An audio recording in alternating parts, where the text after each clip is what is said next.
Hi, this is Carl, also known as Zarepath in the Custom Magic community, and today I'm doing a design review of Throne of Eldraine, and with me today brought a friend. Trevor, you want to introduce yourself?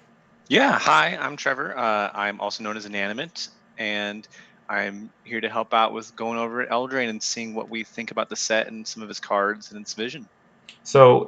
Most of the videos I do are on custom magic sets, because I'm a big hobbyist custom magic designer. But I thought it would be really cool to look at an official Wizards of the Coast set and look at it primarily from the design perspective. There's a lot of talk about play design and how things are playing and constructed, and I thought it would be real useful and interesting to look at it from the lens of a designer. There's a lot of lessons to be learned and just a lot of cool stuff that's going on with this set. So that's where I'm coming from here. And there's not going to be any custom mechanics or custom cards that we talk about here. So even Wizards of the Coast staff can watch this video, hopefully, if they find that useful. Um, so what we're doing, we're talking about Throne of Eldraine. Big picture, it's a top-down set of both Camelot and Grimm's fairy tales. So you have a lot of medieval elements. A lot of fairy tales kind of share a lot of the same tropes that Camelot and knight mythology, knight stories do. So that's kind of a natural conflicts there. So it's a top-down set built on those tropes. The original vision design was by Mark Rosewater, set design by Mark Gottlieb, and then set design was finished by Eric Lauer. And then I saw in an article somebody mentioned that Mark Globus was the set architect. And I don't know what the set architect is. Do you, Trevor? I would assume that is the kind of person who has a big picture, keeps it consistent across the phases. But yeah, I'm not familiar with that myself. Yeah, well, that makes sense. I'm mentioning it mostly so I can say that they had three Marks work on the set in the various various Yeah. lead roles, but it sounds like an important role, so we'll credit it. Uh, hmm yeah, so those are the people who mainly oversaw it. Obviously, lots of people worked on all the aspects, the creative, the play design, and lots of people on those design teams. Um, the main mechanics are adventures, adamant, and food. We're not going to like spell out exactly what the mechanics do. I assume if you're watching this, you've seen the set before or have played with it or at least know what they are. But just to summarize, adventure is a creature mechanic where the creature can be cast for a spell before you cast it as a creature, and then adamant being a monocolor matters mechanic, cares about you using three of the same color mana to cast that spell. And then food is just a new token that a lot of spells in the set create, which is just you pay two, sacrifice it, and you gain three life. So it kind of follows um, clues that you would do the same thing but draw a card, except here you're gaining three life instead. And those are the only three named mechanics, but there's obviously a lot of other things going on in the set. Um, And then before we delve too much deeper into talking about the mechanics and how the set was made, well, I mean, let's talk about the design goals actually. hmm So what would you say the main design goals were for this? It was a top-down set. From the very beginning, the goal was to capture Camelot and fairy tale tropes. Specifically, if I remember correctly, I believe they started from Camelot, right? And then they realized that they needed to fill in some of the gaps, and that was what fairy tale was good at. And on the other Yeah. end, I know that Mark Rosewater had been really pushing for a fairy tale set. So when he was hearing that they were considering a high fantasy Camelot set, he proposed using fairy tale and mixing it in order to fill out the world more.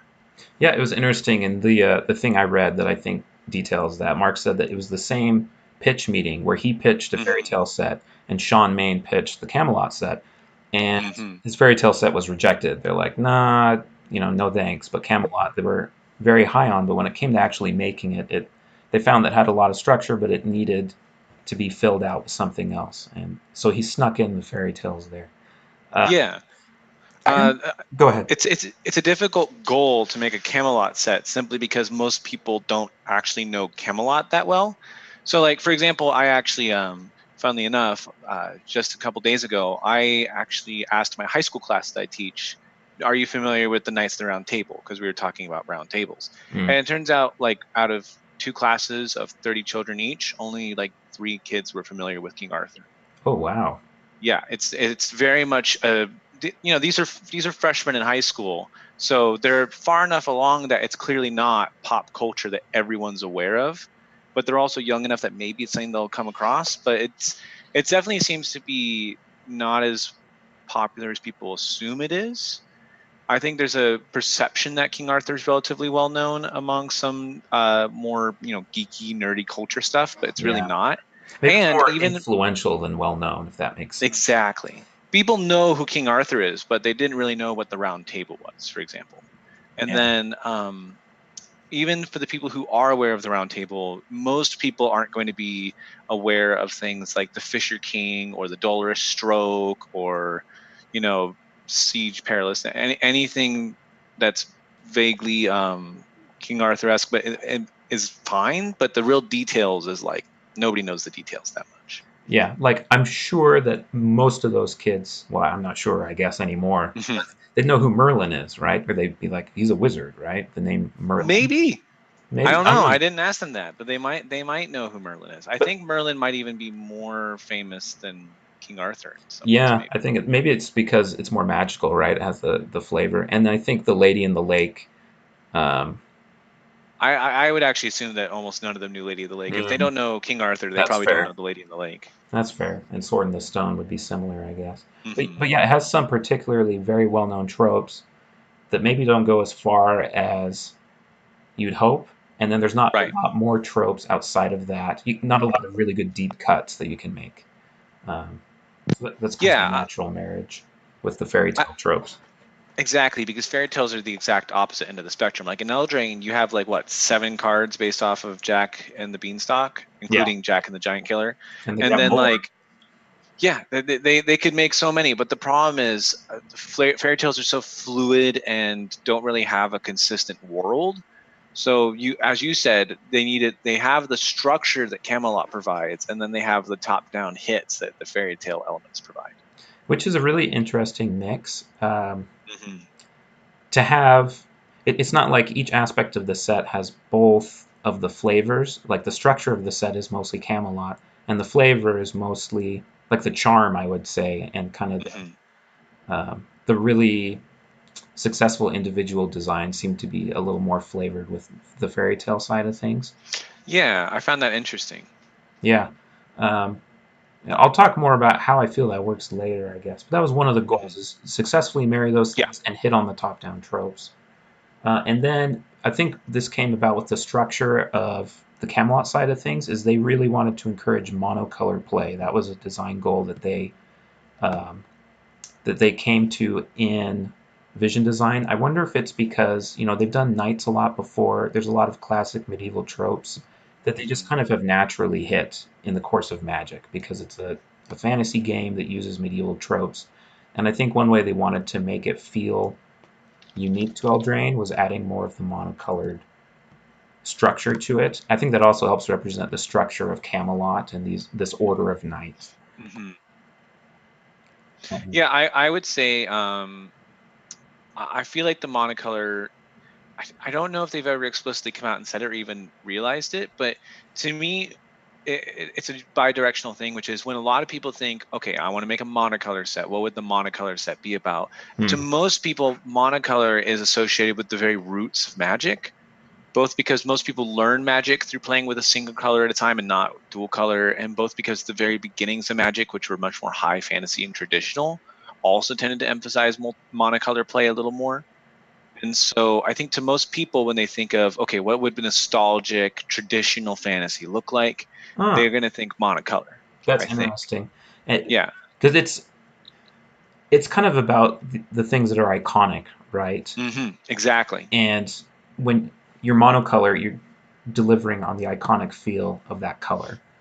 Right. When you get monocolor, you get very archetypal and I wouldn't say stereotypical, but you Right. adhere to ideals very clearly. And that fits very nicely with the high fantasy where everything is an idealized archetype, you know. But like, in the custom design community before Eldraine, most people who were considering a high fantasy set tended to involve monocolor play, and most people who were thinking about monocolor play tended towards high fantasy. I didn't notice that, but that's a good point. Yeah. And I'm not sure exactly why. That's just my theory. But like, yeah, personally, when I was considering a monocolor set, I was drifting very, very heavily towards high fantasy. I was considering a wizarding school set that was monocolor based. Yeah, well, you've But got the sorting hat and the houses that are major tropes exactly, there. Yeah, and which just you'll factions are notice, fun generally. yeah, yeah, factions are fun, and monocolor factions have that rawness and simplicity to them that's very appealing. Where it's like, okay, what does it mean to be red and white? Is it the red, gold, white mean, or what? It's just okay. It's red. That's very easy to identify with. And Magic is interesting in that we have the color wheel that is so powerful, and we want people to identify with colors, and yet by necessity of gameplay, most sets have to have multicolor factions. So you're kind of diluting the power of the monocolor wheel. So Yeah. having a monocolor set really, really emphasizes that feeling of, okay, we probably want factions. We probably want separation of some kind to really make people identify with colors again like they used to. So, those are reasons to make the choice, but it's still a choice. They could have approached Yes. it in Oh a yeah. different way, but I think there's a few extra reasons that make it make sense. One is that Theros is coming next, and I don't know that it's officially confirmed, but there's likely going to be the return of Devotion. And having these cross-set mechanical themes really helps the feel of Standard, I think, where, Yeah. it just feels like a natural segue into the next set. And you want players looking through their whole collection, not just what's new, so don't feel Yeah. like they're being jerked about. I would argue the the follow up of Theros does not necessarily make a set designed for monocolor. I would Yeah, because for sure. previously when we've seen Devotion, there was not monocolor themes around Devotion. I believe It was more Theros. about the contrast to Ravnica at the time. Like they liked that it was the opposite of the multicolor. Bingo. Yeah. Yeah, but they had hybrid, which was important. So, yeah, I would say the presence of Adamant and monocolor themes is fantastic with Theros, but they definitely could have just made a set that coincidentally had some monocolor cards, like Dominaria did, for You example. just have some rare hybrid cards in there. Or, Hmm. yeah. Yeah, I, And they're willing to use hybrid that way. Like they just kind of incidentally use hybrid here mhm. just because it's perfect for what they were trying to do with limited. Exactly. Well, I'll note real Yeah. quick, by the way, just to Sure. add on, when I was talking about the archetypal stuff, Dominaria is another good example. When they revisit their nostalgic beginning of Magic set, they include slightly more monocolor themes. They had that cycle of, the monocolor rares and all that. So Yeah, that's a good I point.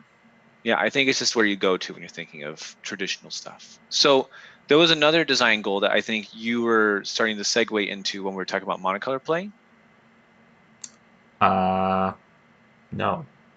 No? Okay. Well, I think it segues pretty nicely, which was the modular design of Throne of Eldraine. That is one, like, I put that in our document, and that is one, but I don't see how it segues from the monocolor design. I'm interested to hear what you think the connection is. To me, the connection would partially be in Adamant and in Hybrid. I think both of those are great ways to say these are strongly suited towards a specific color or a specific deck, but they can coexist in other decks if necessary. Oh, okay. And I think that's the kind of feel they were going for with Throne of Eldraine. The original Yeah. design goal, they noticed very quickly that when you were making a bunch of top-down cards, it wasn't like Innistrad necessarily, where they had very self-contained stories where every card was a story. They had a lot more cards that were split up from stories, and they had a lot more ways to tell the story through gameplay than Innistrad did in some ways. Yeah, And they started having this. Oh, especially yeah, without the space of the double face cards, right? Where yes, you can have the two steps of the story on one card. right, exactly. Now, well, they still kind of pulled that off with Adventure, but now you definitely True. need more of the gameplay to tell the story. And they realized it was actually very fun to mix and match stories, and especially when you introduce Camelot, it's very entertaining to have your princess be wielding, Embercleave and fighting, a Pinocchio or something. Right. It's much more entertaining when you have that modular mix, and I think that's something that historically I felt is odd about Magic is the modularity of components. Like it's very weird when you're playing Scars of Mirrodin, and you have a deck that has both Mirrodin and Phyrexian in it. And it just feels odd to have these two warring sides put together. So in this set, I think they were trying to find ways to lean into that and make it feel a little like, yes, it's odd, it's weird. That's what the world's about. It's about the goofiness of telling your own twisted fairy tale, you know. And I think that leans very nicely into the monocolor stuff, where it's like the world has a structure that if you adhere to this monocolor structure, you're much more likely to tell normal stories, or Hmm. you're much more likely to feel very structured, and that's the court side of things. But then there's also the fun mix and match wild play of the fairy tale side of things, because you'll notice Adamant is very Camelot centric, and then It's also Adventure, modular, though. Interestingly, yes, like yeah. you can cast it without the mana, but then it becomes kind of a Mhm. kicker variant. In that later in the game, you're much more likely to be able to get the full value from it. Exactly. In a not monocolor deck, it's much more like a kicker mechanic, like you said, where you're likely to have enough lands to pull it off. In a monocolor deck, it becomes a reward for playing monocolor. So it's a fun modular mechanic in that sense.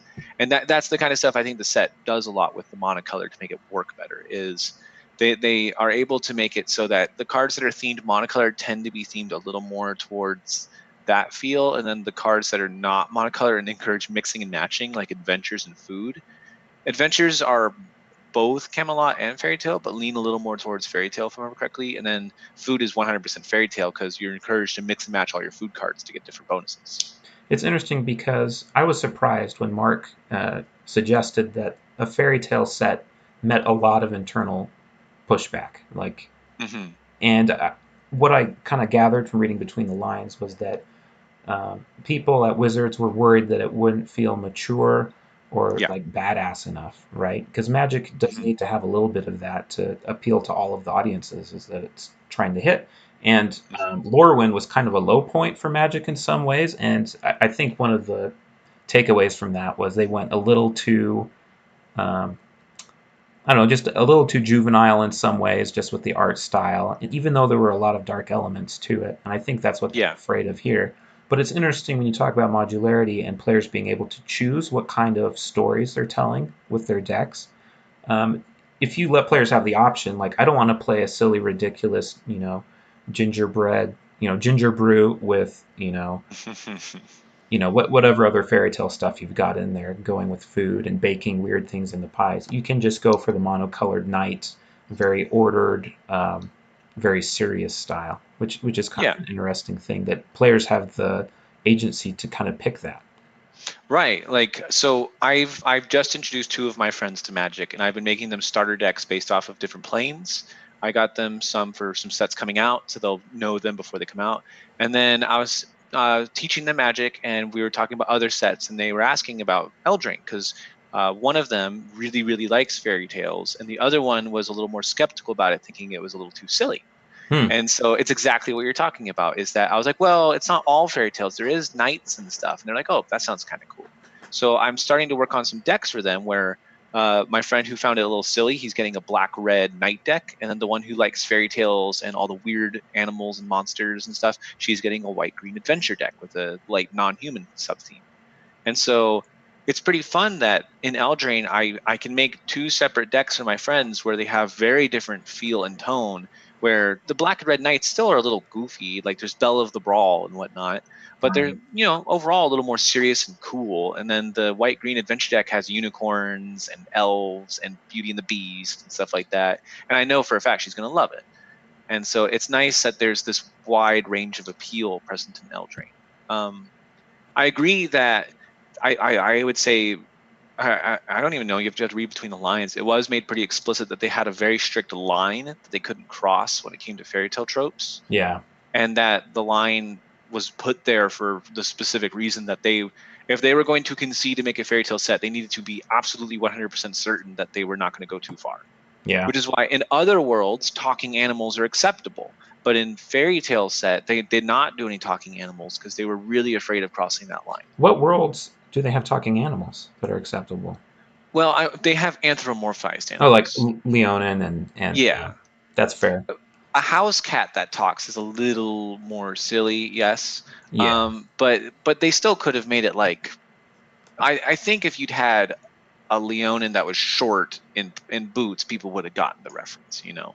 Or even simpler, they have cards like Embiggen, I think it is, from a core set, but that one has a giant kitten in the art, and it's like Oh eating yeah. a whale. Yeah, and like that as a single card in a core set is fine. They're not afraid of pushing the line there. But the single card Puss in Boots in this set of a cat wielding a sword was considered too ridiculous.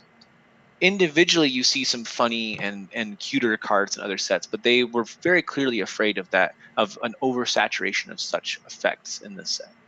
Yeah, I think when you're trying to hit exactly the right tones here, and I think the tone is probably the most like one of the most important aspects of the design in Throne of Eldraine. You have to have Yes. those clear lines. Right, and that's actually something I was about to say, which was we're talking a lot about things like art and flavor, and we said at the beginning this was a design podcast, right? Right. And so maybe some listeners would be thinking, what does this have to do with design? Why are you talking about that? It's not like it's your job to come up with the art for Puss in Boots or make that line. And I would argue, one, it is a designer's job to realize, you know what, if we can't design Puss in Boots, maybe we shouldn't be making Puss in Boots.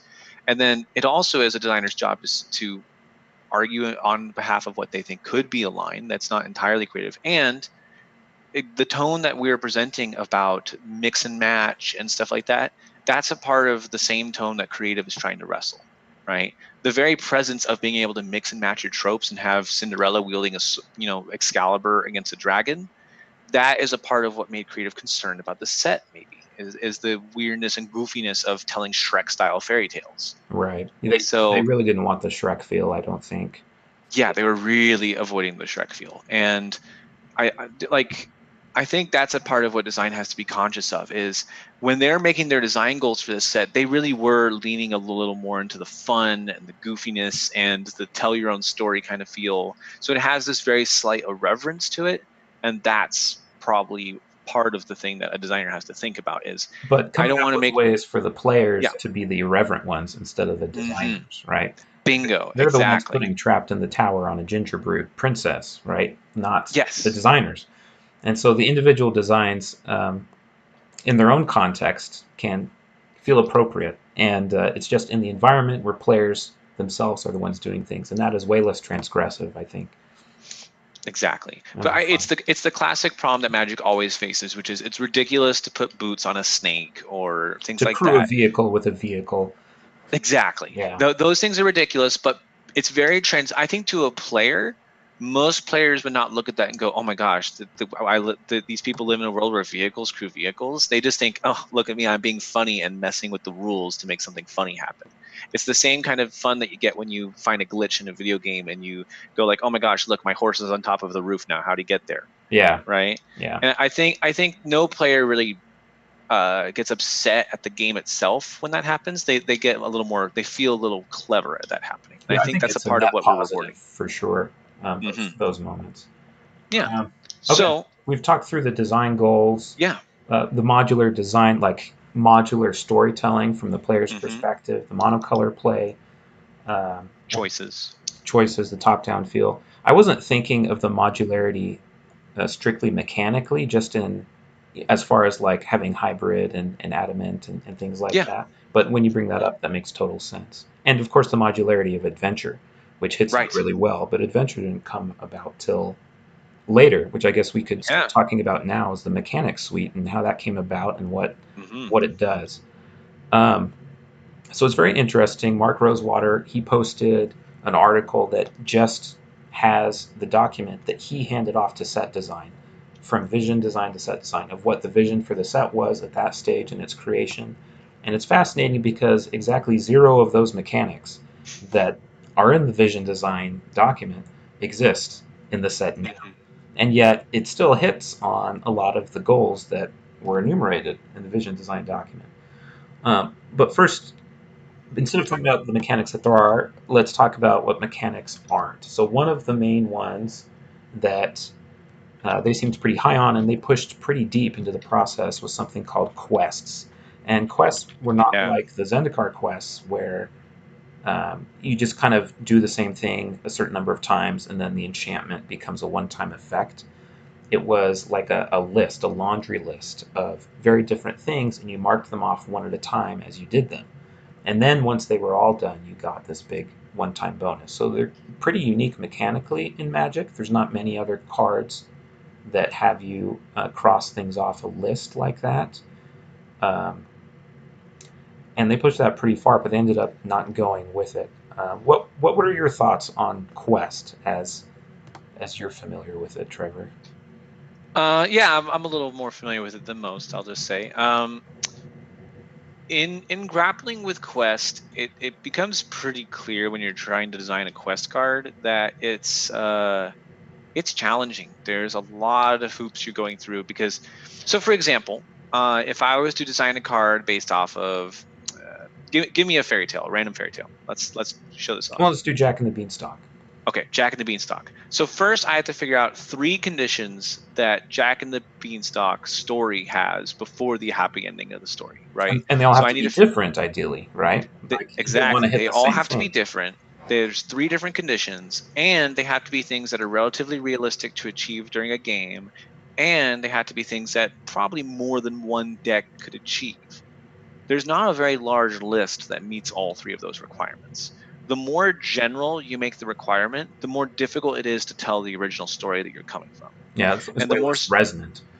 exactly, and the more specific you make the requirement, the more difficult it is to actually ever meet the requirement, except in a deck very specifically built for it.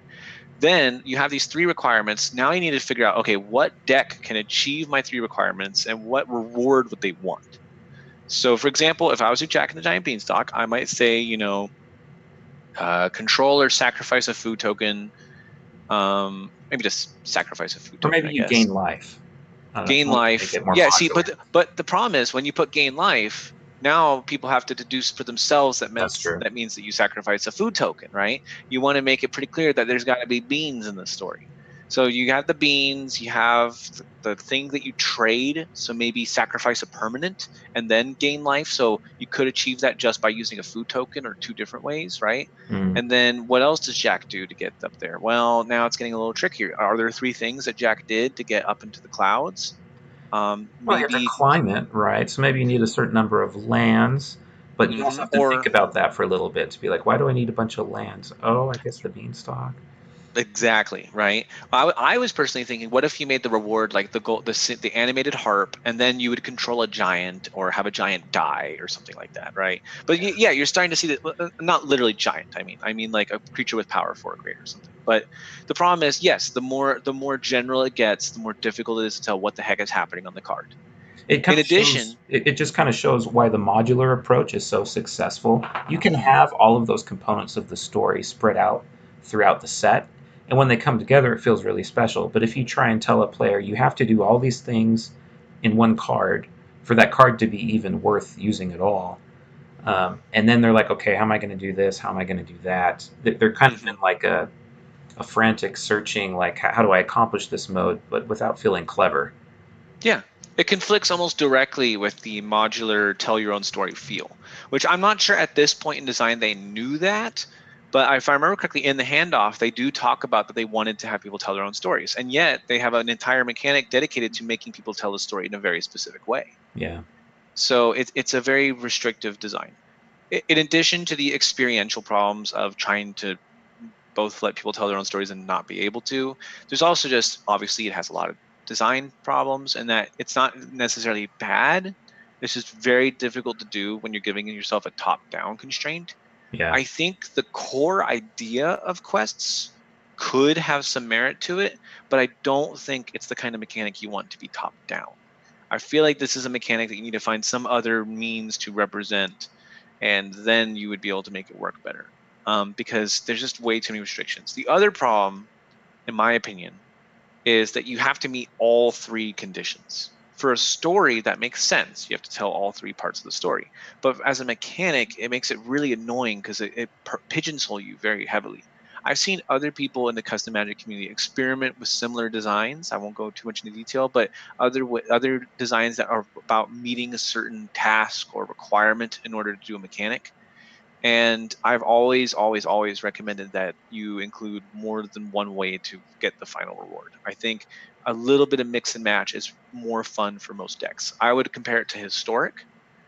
Historic has 3 different routes to victory, and you can mix and match all 3 of those routes to make it more or less better for your deck. But if I wanted, I could just make a Historic deck about artifacts. The issue I think. is with something like sagas, however that's pronounced.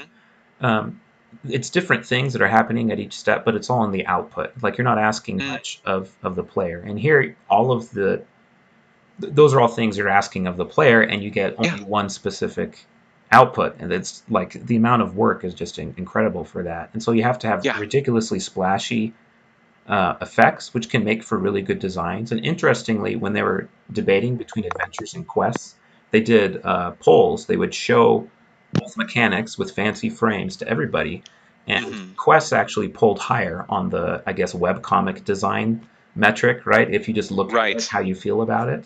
So very difficult to design for, but I think the reason they held on to it for so long is it was just inherently splashy.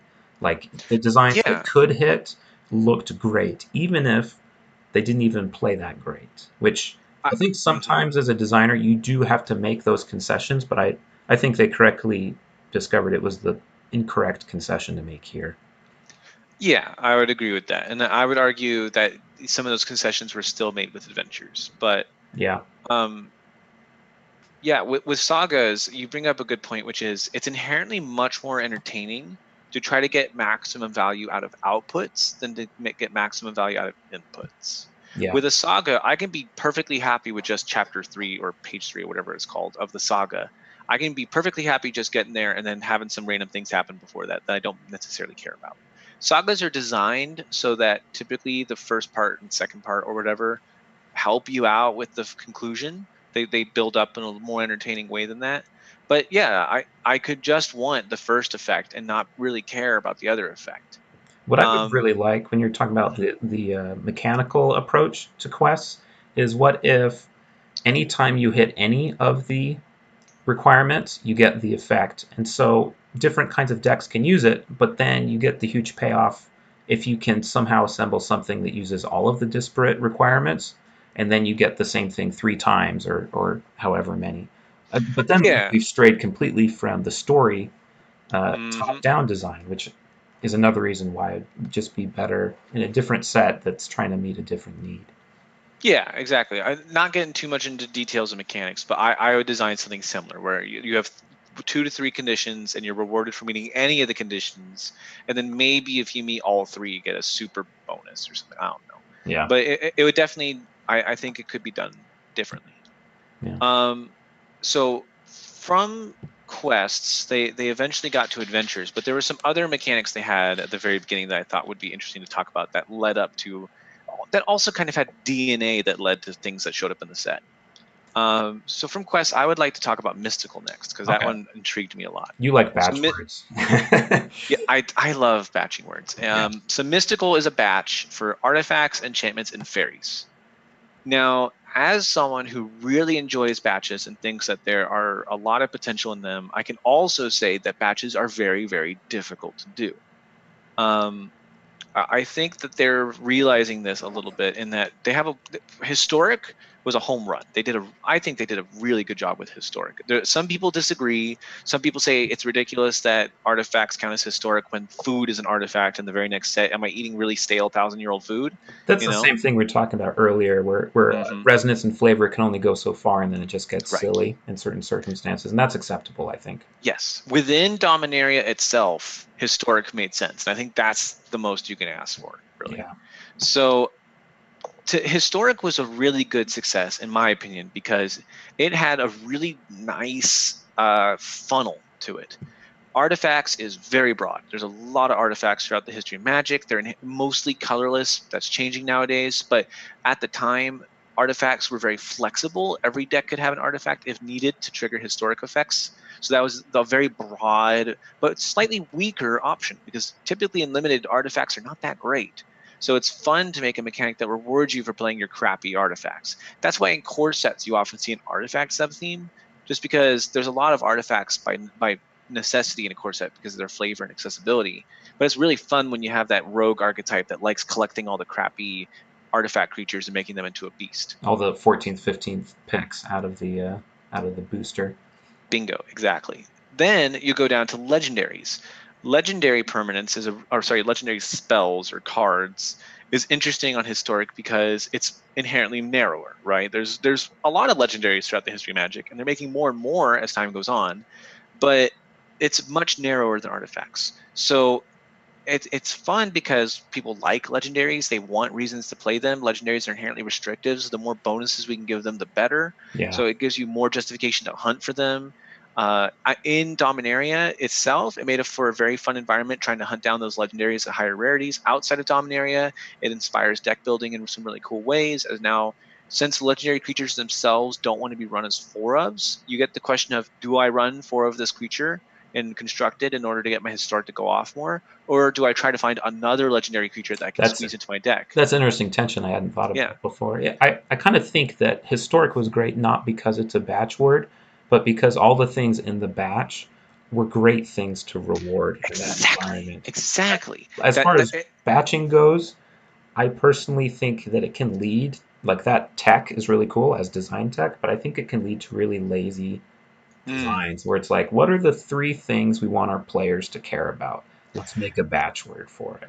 yeah, I wouldn't necessarily call it lazy. I think it's the beginnings of experimentation with it, and Well, I think that's it could lead to that. I'm not saying that, like, oh yeah, yeah, yeah. I it don't think could, it historic's could. lazy. I think mystical. Oh, we haven't even said what it is yet. I'm sorry, I keep No, interjecting. I think I did say earlier, but yeah. So I just wanted to quickly add sagas. Not going to go into as much detail, but sagas are nice because they're extremely narrow and it's a thing in the set that you want to care about. Yeah, Simple as that. It's a great way to care about sagas without actually caring about sagas. It makes them backwards compatible. So the problem with mystical, in my experience, is mystical, if we haven't said it yet, artifacts, enchantments, and fairies. So why artifacts, enchantments, and fairies? And the answer is because fairy tales care about those 3 things, right? There's a lot of artifacts in fairy tales, there's a lot of enchantments, and there's a lot of fairies in fairy tales. They're literally called fairy tales, right? hmm So, do we see a similar funnel? Arguably, a little bit, right? Artifacts are the most prevalent, probably out of all of them. Enchantments are, by definition, colored typically, so they end up in more narrow decks, and most enchantments are a little less playable. it's And nice to so make you enchantments matter more when you can. It's Mhm. kind of a tough nut to crack a lot of It really, times. oh yeah, it really is. I can tell you about that. Yeah. Enchantments is another one of those things I absolutely love. So yeah, it has a nice funnel to it. And then fairies, obviously, fairies are a creature type. They're the most limited out of all of them. So why is it not as much of a hit? It seems like it has the same funnel to it of most prevalent to least prevalent, most general to most specific, right? And I think the problem is artifacts and enchantments are both card types, very relatively broad, and then fairies are a little very specific, like sagas. But in general, it just doesn't. It doesn't excite, I think, in the same way. It's missing the spice factor of legendary that historic has, and it has the same one as artifact. I mean, in artifact, so that's already looking a little comparable. And then fairies, sagas were a cool, exciting new mechanic. People want to have a reason to care about those because they want to inherently play those. So to Yeah. go, yeah, I want to squeeze the saga into my deck. Oh, look, I have some cards that make it worth playing my saga. Awesome. Now I don't feel guilty for playing it. But with fairies, fairies aren't an exciting new mechanic in the set. You don't need to be. There's nothing that you need to justify to play a fairy. Fairies are just random creatures that you fill your deck with. I feel like it Um, has flavor justifications, but almost no mechanical justifications. right. Like Exactly. legendary is a super type with inherent mechanical baggage that you can use for interesting tension, like you said with historic. And do I put 4 of them in my deck instead of 3 now? And then fairies are just they're not a super type; they're a subtype, and there's nothing inherently different about fairies than other creatures except that they are fairies. Sagas are different than other enchantments in very distinct mechanical ways. You just kind of end up with a soup Yeah. mechanically. Yeah, I think they did a much better job in the final set where they just had a sub theme of artifacts and enchantments. That feels really cool. It feels interesting because it's not trying to be a mechanic; it's just being a clever new archetype. And I think I my thought, favorite designs are where they ask you to have both, like the archetype signpost fairy that gives you a mm, bonus if you have an artifact, gives you a bonus if you have an enchantment. That yeah, is something that they don't usually ask you to have two of the things from the batch for the extra bonus instead of just one of yeah. anything. And it's just I don't think we've ever really seen like that. That's a new thing in Magic. It's kind of funny, but yeah, we've never like prowess kind of cared about that. But it's very cool to just explicitly be told, I want an artifact and an enchantment. That's a really fun thing. In the Yeah, custom design space, we have seen some people explore similar mechanics, and those went over splendidly, yeah, in my opinion. Those were some of the best mechanics I've seen. So I think that it makes sense that Magic in real is starting to explore similar space because it's really good space. I think it's a really cool feel. Shine Chaser, the card you mentioned, it's one of my favorite cards in the set. I absolutely love it. yeah. So It's not a great card, but I want to play it. So yeah, and it's fun when you level it up once and then level it up again, and exactly. it dictates what you play next in interesting ways. Hmm. Um, okay, so that's mystical. Joust is one Hmm. I mentioned, not the exact mechanic so much as what that represents. In the vision design Yeah, document, they had 5 or 6 different knight combat mechanics, and they knew that yeah. they needed one, the way the set was constructed then, because they wanted knights to feel different on Eldraine than just on Dominaria. Or, I mean, every set has knights, right? White knight, black knight. Knights are just incredibly iconic, which is part of the appeal of this set, but also kind of the problem of how do you make your knights feel different. The structure of the set goes a long way, the Camelot flavor, but they didn't end up with an actual knight mechanic itself. Hmm. And Adamant kind of does that just by virtue of being on cards that reward loyalty to a mechanic, and those are often used to display the flavor of one of the courts, and so that's kind of knight related. Most of the rare monocolored legends represent a court, but they didn't have something that knights are doing differently than normal creatures are in this set. Hmm. And Yeah, I'm it's curious why they didn't end up there. Because when the set spoiler dropped, I hadn't played with it yet. One of my first reactions was just looking at the archetypes. Oh man, we have 3 knight archetypes. So 3/10 of the decks I make in limited are just going to be knights, but there's nothing unique about what knights actually do in the gameplay in this set compared to knights in other sets. And so it's just going to be like pushed tribal. It could be anything other than knights. Like the knights could all be fairies, just the fact that they all have inherent synergy with each other, but not like the named mechanical synergy of if they all had a specific way that they entered or interacted with combat, and then you can kind of build around that.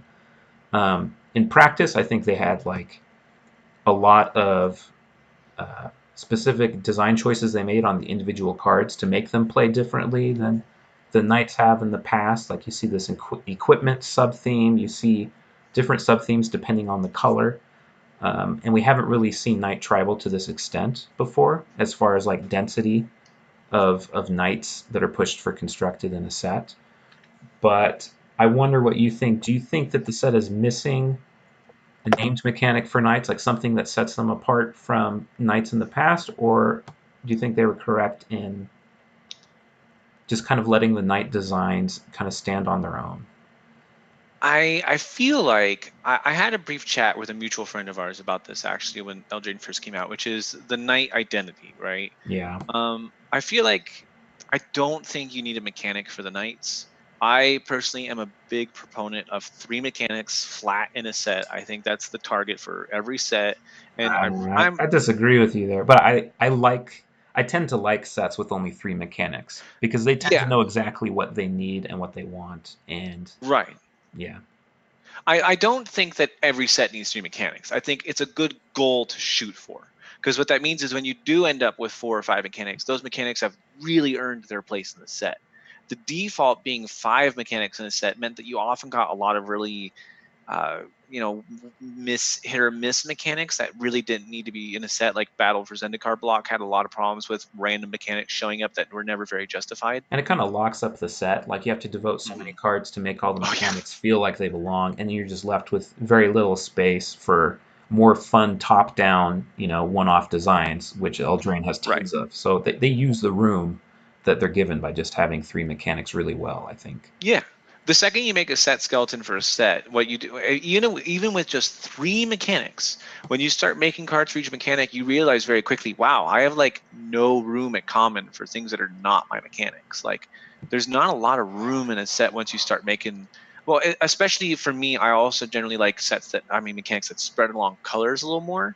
So I end up with really stuffed set skeletons at common, where there's like, yeah, I don't really have a lot of room for things that don't have a mechanic on them. Yeah. So I prefer the 3. So to me, I feel like if I did have to choose a mechanic to cut, I would have chosen the night mechanic. And the reason is, Over food. yeah, over food. I would have, yes. Hmm. I think food is doing something more interesting in the set. I think it's more integral to the set. And I think it's because fairy tales need and that modularity archetype need a little more going on there to give it structure. I think adventures are not sufficient.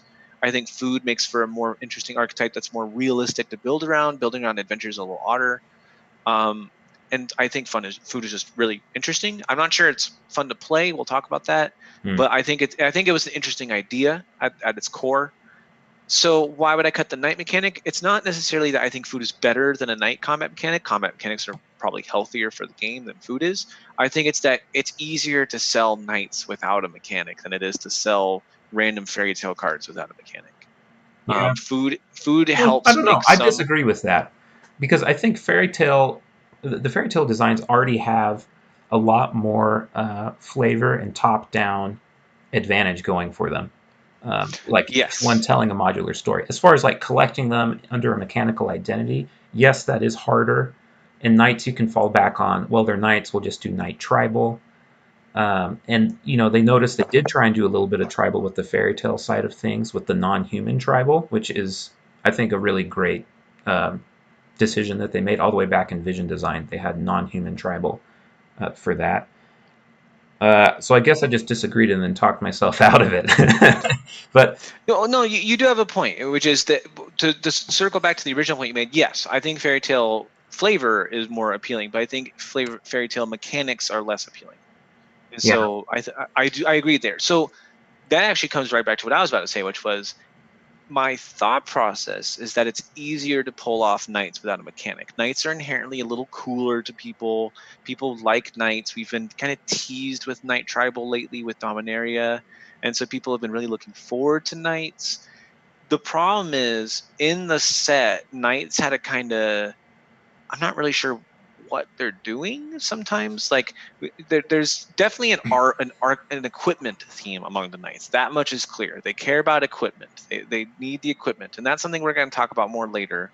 But beyond that, I definitely feel like there's a lot more that knights could have done to feel just not like normal creatures with a knight type yeah. attached. And I think they do some of that, but not a lot of it. And I wish we had seen more of it. I think Um, yeah. deciding Knight Tribal was going to be three different archetypes, and I don't know what order these decisions came in, right? Like this just may have been looking at what they had and fine tuning archetypes from there. But like Red White Knights is wide, Black White Knights is value, and then Black Red Knights is equipment. And if you're going to split up your sub themes that much among one tribe, it's going to be real difficult for that tribe to feel unique to other knights in Magic's Exactly. history. And maybe they don't want them to feel unique to other knights, but I want them to feel unique to other creature types, right? Yes. If they can just feel like, I don't know, and that's harder I when they agree. have different kinds of advantages within the tribe. Yeah, I agree. I think they got themselves into a little bit of a corner there, and I think they did the best they can. But definitely Yeah, to me, when I see a card, I feel like for some cards, I don't care, but for a lot of the knights, when I see it, I want to realize, oh, this is a knight, even if I can't read the type line, right? And yeah, there's, you can't do that all the time, and that's fine. Like there's vanilla knights, I don't care. That's understandable. But there's a lot of knights where I just didn't really get the feel that it was a knight if I hadn't been told it was a knight sometimes. And I think that's a problem that goes in a lot of different directions. As you said, they decided they wanted 3 knight archetypes. They wanted split along colors, which was cool, but it also meant that you had 3 different types of knights that were doing things, which was a little weird. I think it also comes down to the fact that the gameplay of knights is unusual in Magic to represent, and so it's difficult to do so. And I think that's a similar problem to the one that White's been facing lately, which is the Yeah. things that Knights do is the thing that White does, and the thing that White does is a giant shrug right now. they So, they defend and have honor and are fair. and those are not things that are easy or fun to represent Yeah. in Magic, you know. And so I, I I think wouldn't equate the problems, but personally, but I think it's the same end result where you're just kind of yes. lacking direction.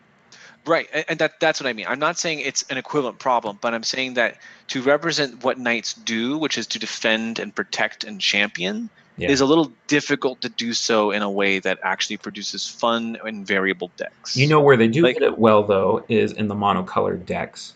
mhm. With Adamant, like the red Embereth Paladin, I think it is the red Adamant. All the All the paladins, yeah. paladins, those are great.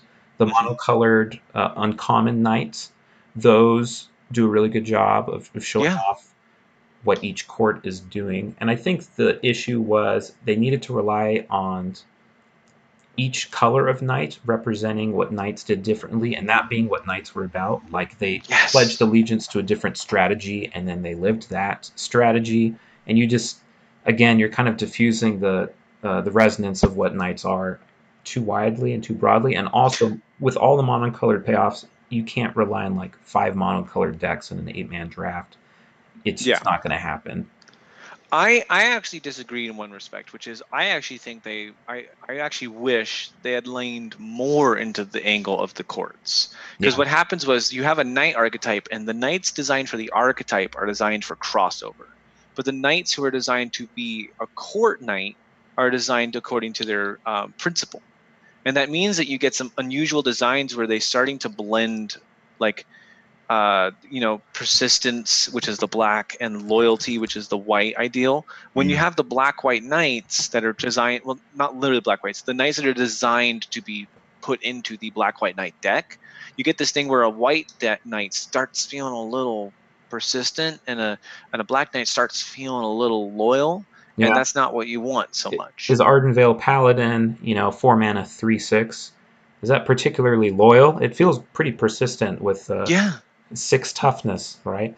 right. And And so, I'm that's sorry. kind of difficult. Like Ravnica does a really good job hitting the resonance of their factions because when you have 2 colors to work with, you can do really creative things and hit Yeah. on things more specifically.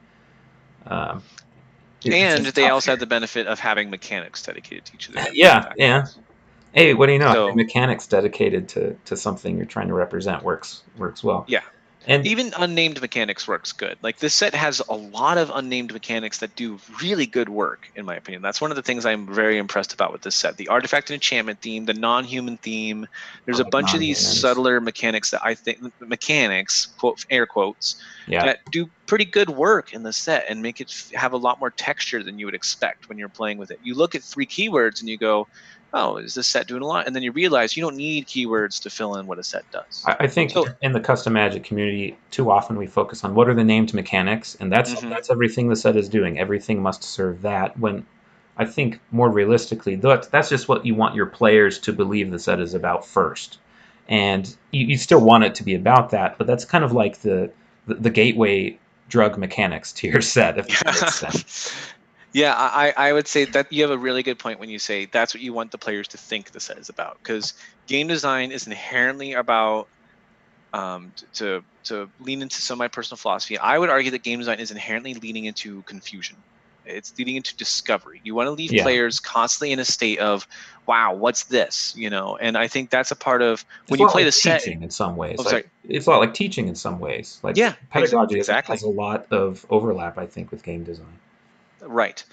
In teaching, I'll explain in a little more detail now because you're making me want to. Eh, We have something called the Vygotsky.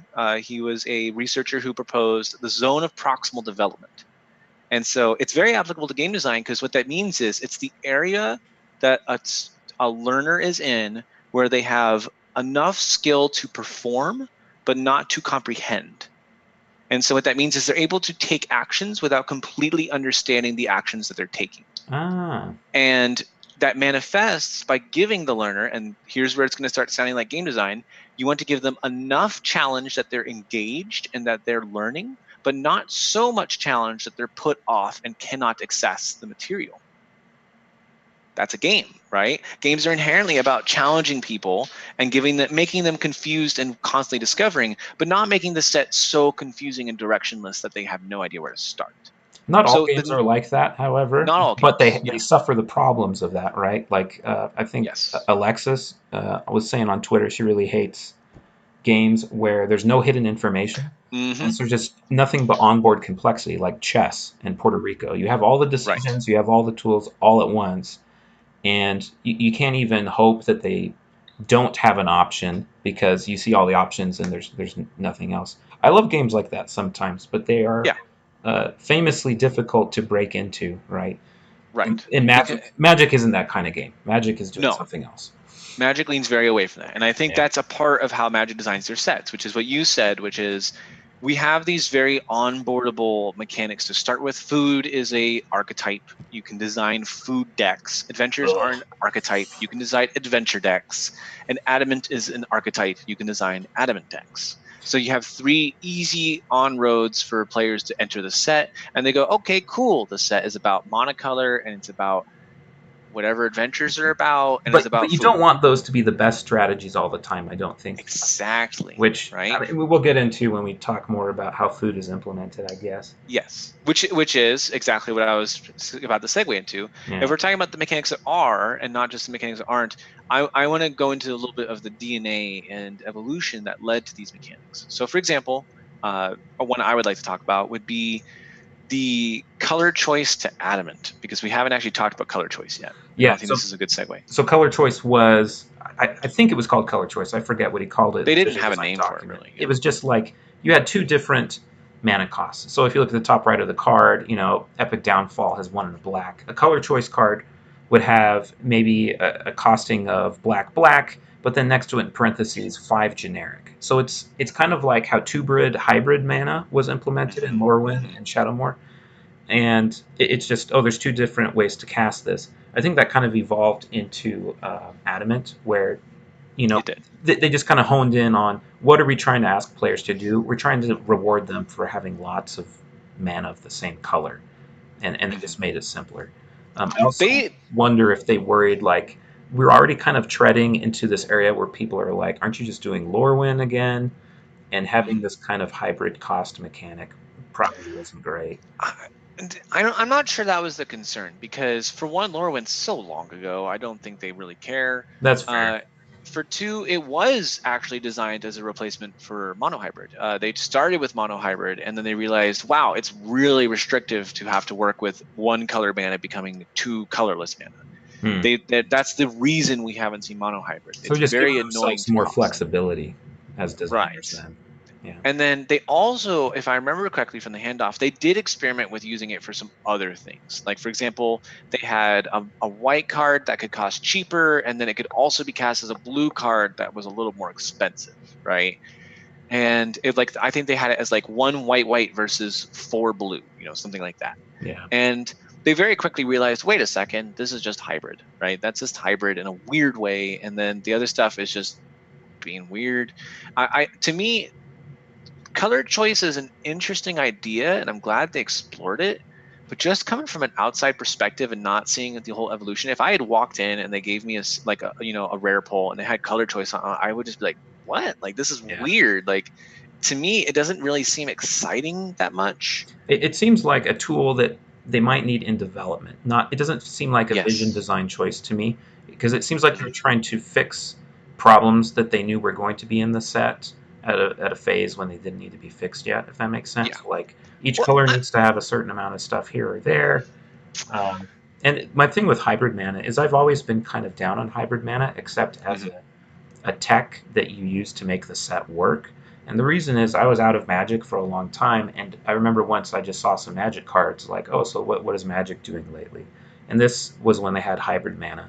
And I saw Right. that, and my reaction, for good or for ill, was just, that's they're really digging deep in their bag of tricks now. They have to like change how you cast your spells. Like it didn't look fun or exciting. It looked like they were desperate to make things different somehow, some way. And that's Yeah. not what the mechanic is doing. But it's just so hybrid Well, like mechanics. I'm generally down on just because I know what most people's gut reaction is going to be, and you have to be gaining a lot of advantage for your sets to overcome that, in my opinion. yeah, I would agree. I think hybrid is a workhorse. Our mutual friend, I mentioned it before, but Tommy Ochipinti, good game designer.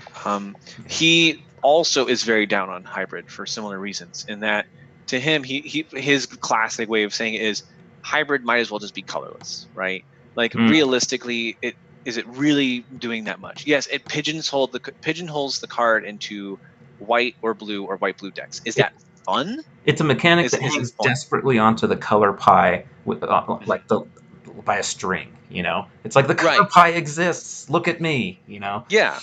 Personally, I like hybrid. I think it's cool. I think the intrigue of a hybrid card adds the element of fun that might otherwise be lacking. And as you said, it's a good workhorse mechanic for sets that need it. You want these things that are flexible and can end up in certain decks, but not in every deck, right? And so that's true.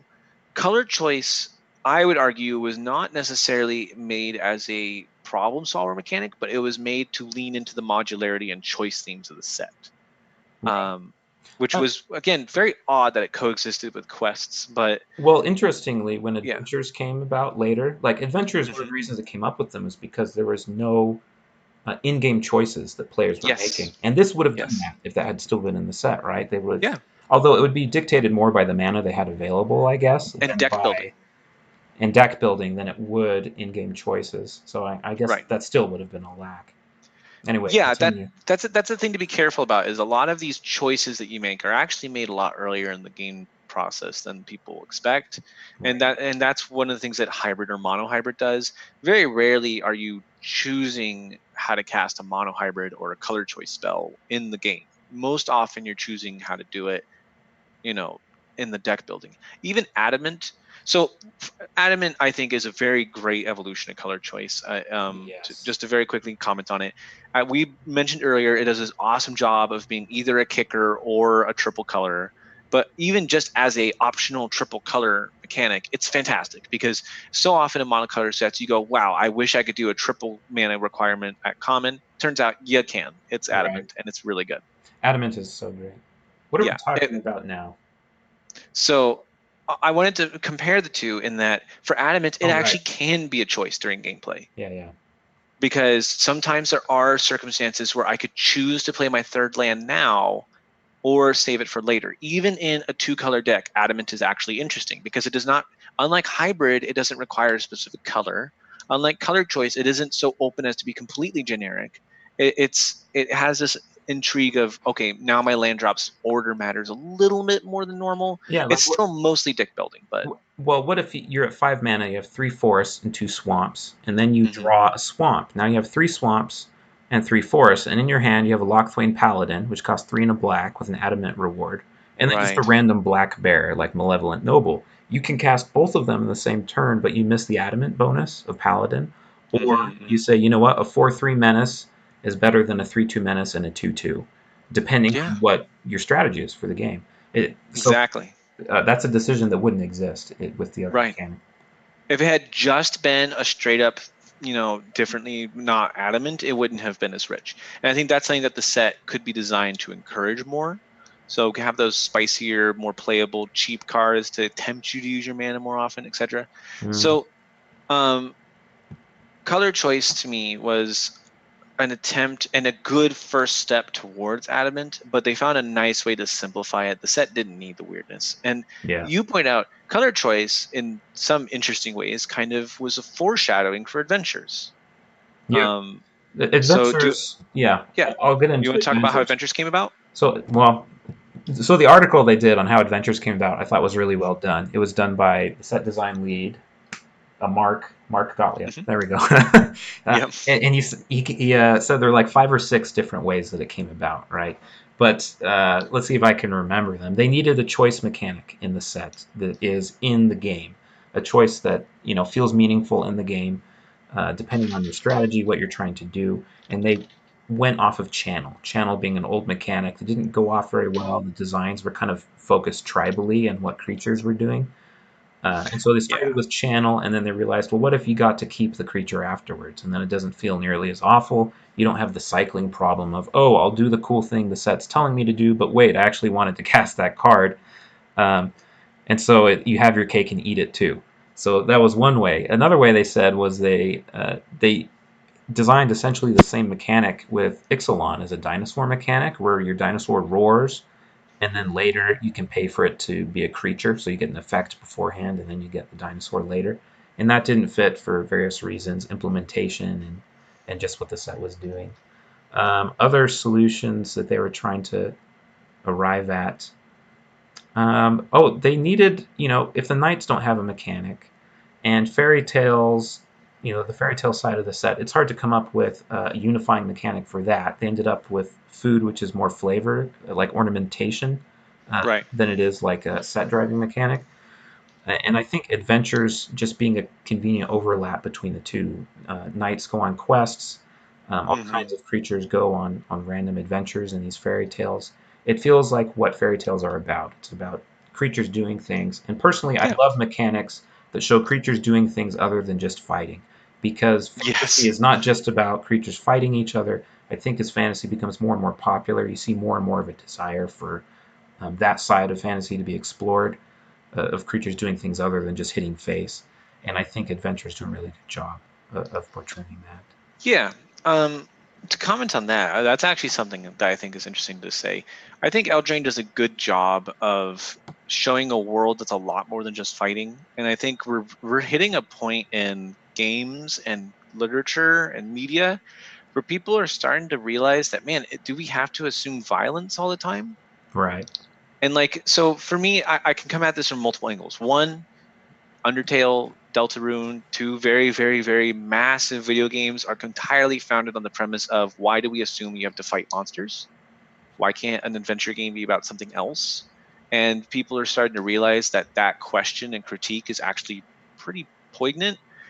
Magic has briefly flirted with this idea before. Lorwyn was built around not permanently killing things, for example. Mm. Kaladesh did a pretty good job of most of its flavor being around competition rather than battle. But then the very next set, oh, by the way, revolution against the Yeah, dystopia, right? So it didn't last that long. But I think right. you're right that at least having that extra dimension is really important. I still think violence is the most resonant conflict Oh, yeah. type, right? Like there's still reasons to have it, but I think Yes. the direction and the questions you raise are becoming more and more important and also interesting from a design perspective, because then in a game where creatures are defined by their power and toughness, how do you Right. show them living their lives, right, or doing other Yeah. interesting things in their lives?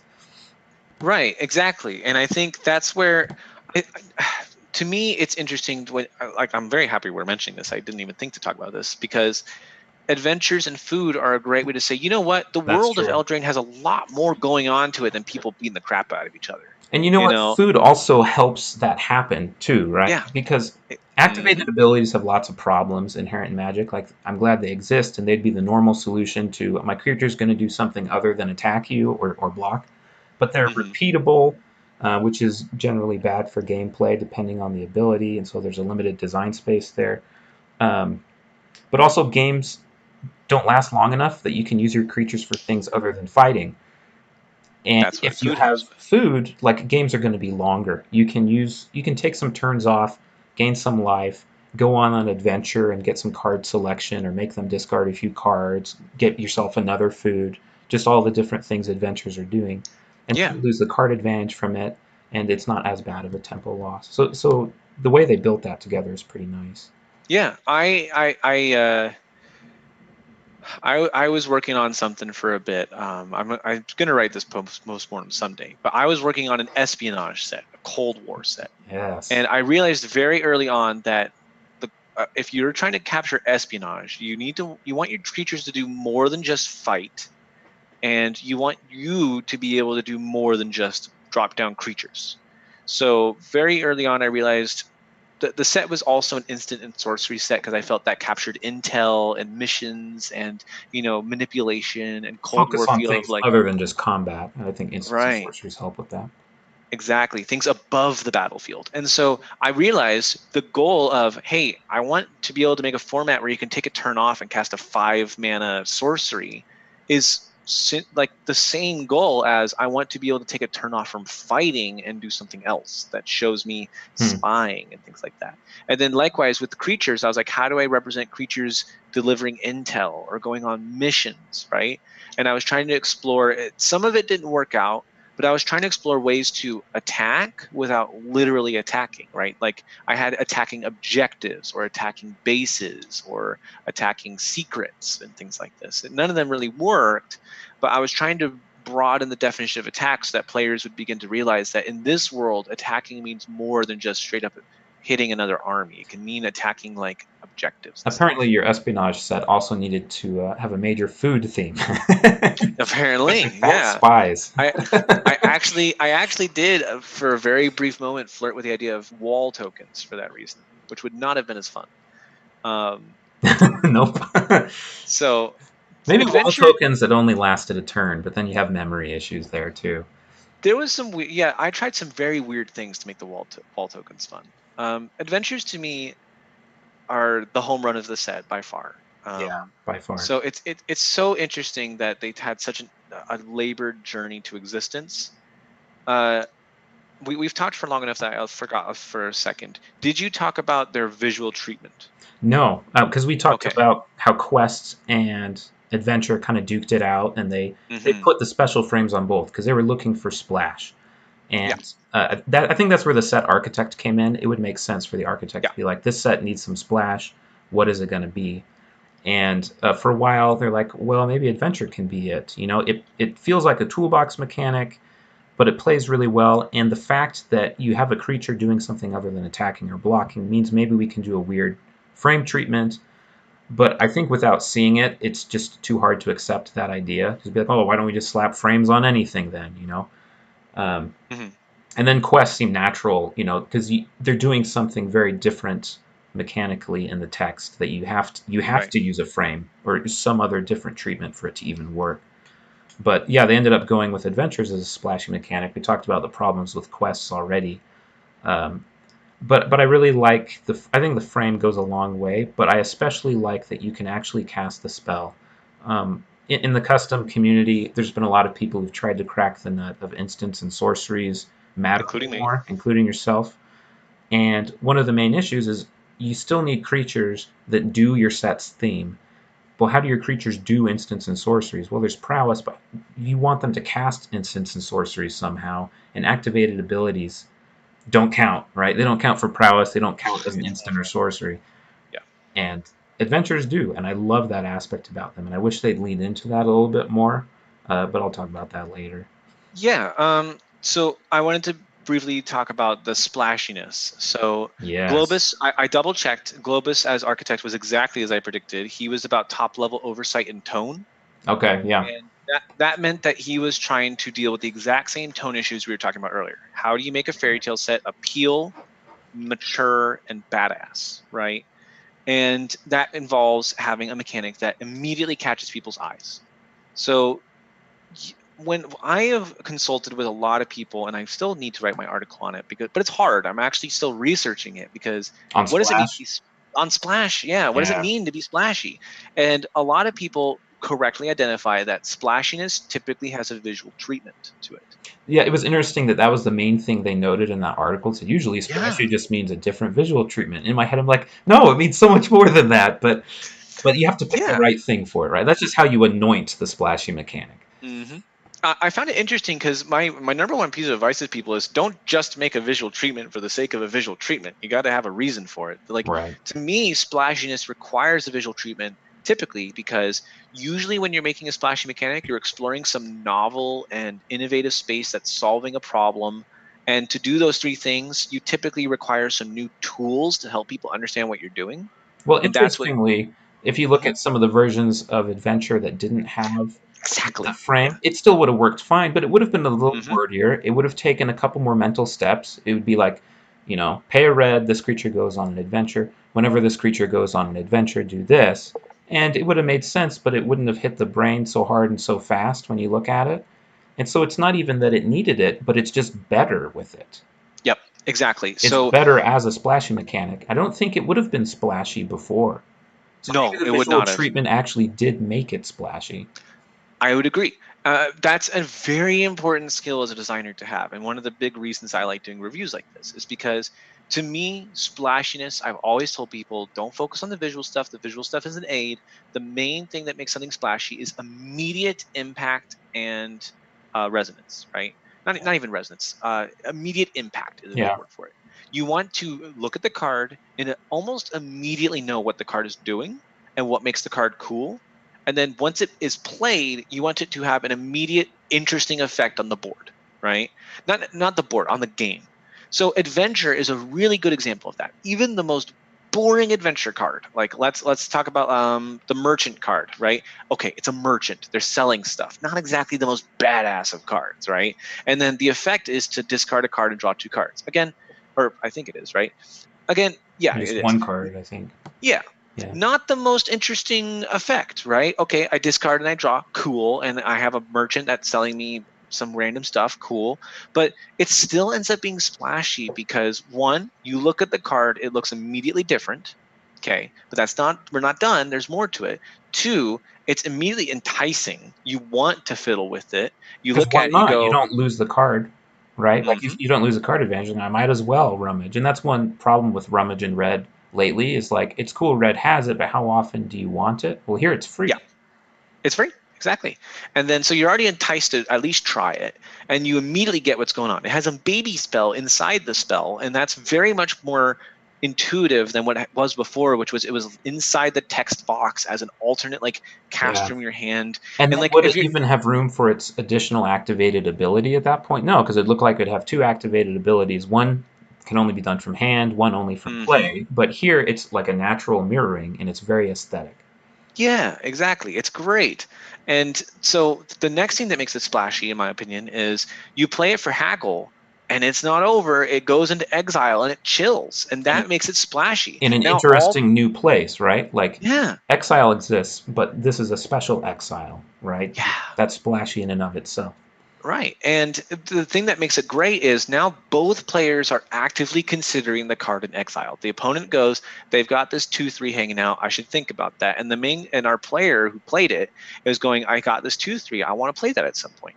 So now notice, am I describing a very exciting impact upon the game? Not really. A 2/3 is not the coolest thing you could cast, but the very fact that it sticks with you makes it splashier than it otherwise would have been. The process Sticking of it power. is Mhm.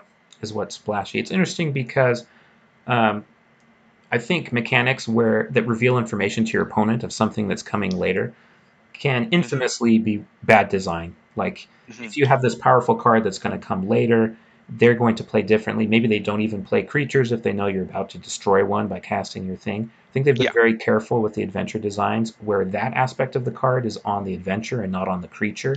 So Yep. players can know that creatures are coming, but they're not necessarily worried they're coming. Like if you look at Borrower, which is one of the more pushed of the adventure cards, it can only Yeah. block creatures with flying. They want it in the flash deck. They want to be interacting at instant speed. But the opponent knowing that it can be cast and the fact it can only block creatures with flying mean it's not nearly as annoying to see on the other side of the battlefield. You have to do Yeah. some combat math and be like, if they choose to just cast this on their end step and then attack me with it the next turn, like you worry about that a little bit.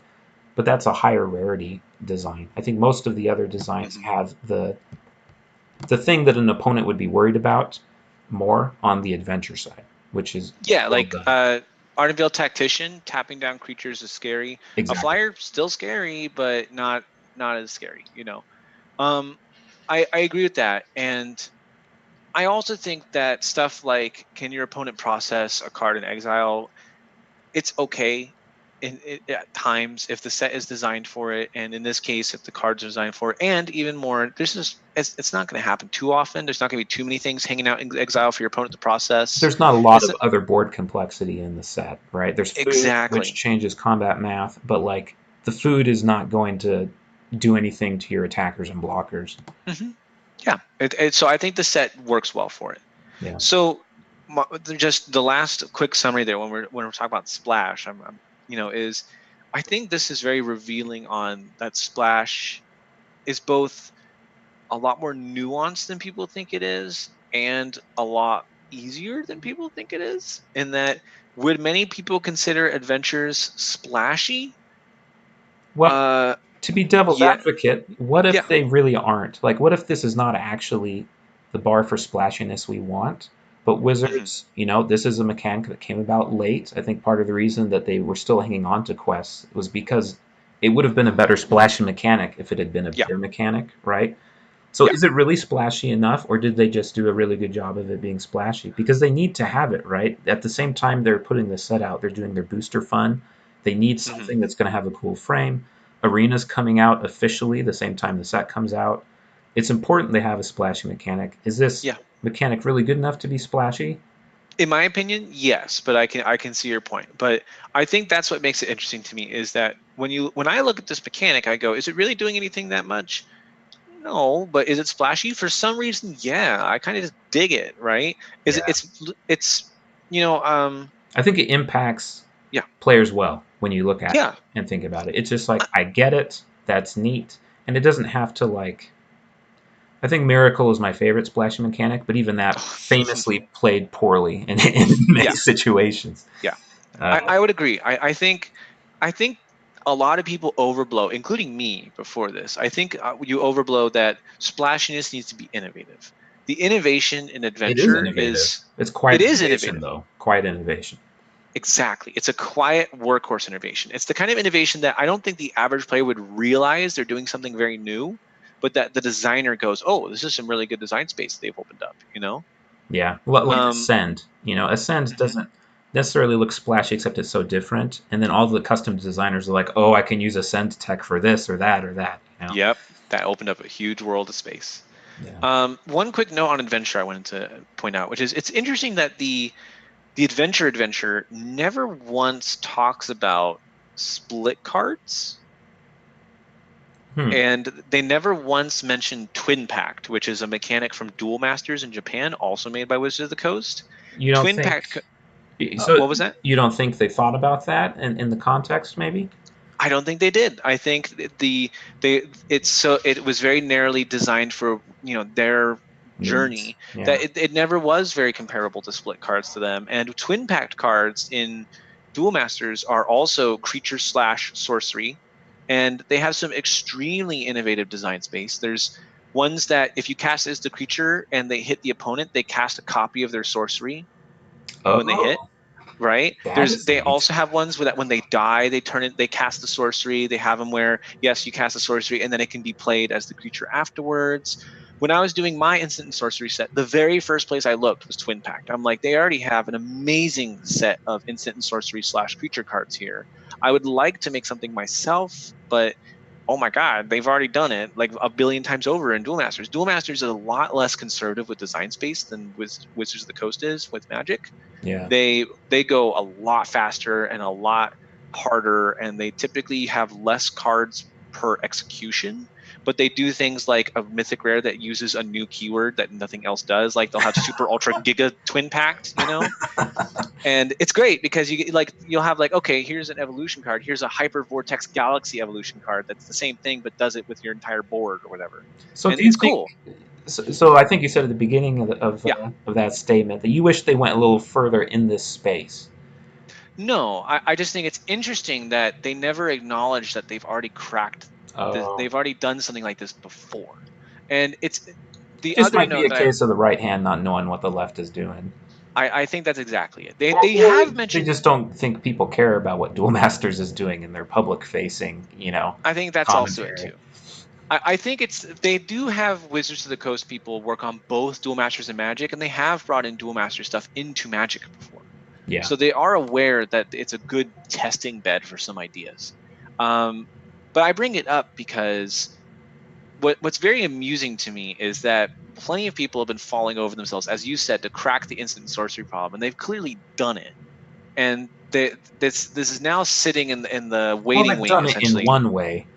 in one way. Yeah, Yeah, but this in is a like, compelling way. I think this is promising. yes, I think it's promising, and I do think that there's a lot more design space to explore here.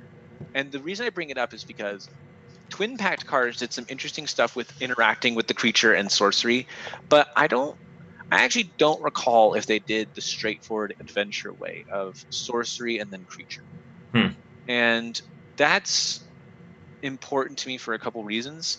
For people who know me well enough, most people know that I'm very down on the kicker problem, which is the feel bad of having to cast a kicker spell without kicking it. You're down And on the problem, meaning you think it's a big problem, or you think it's I think overstated.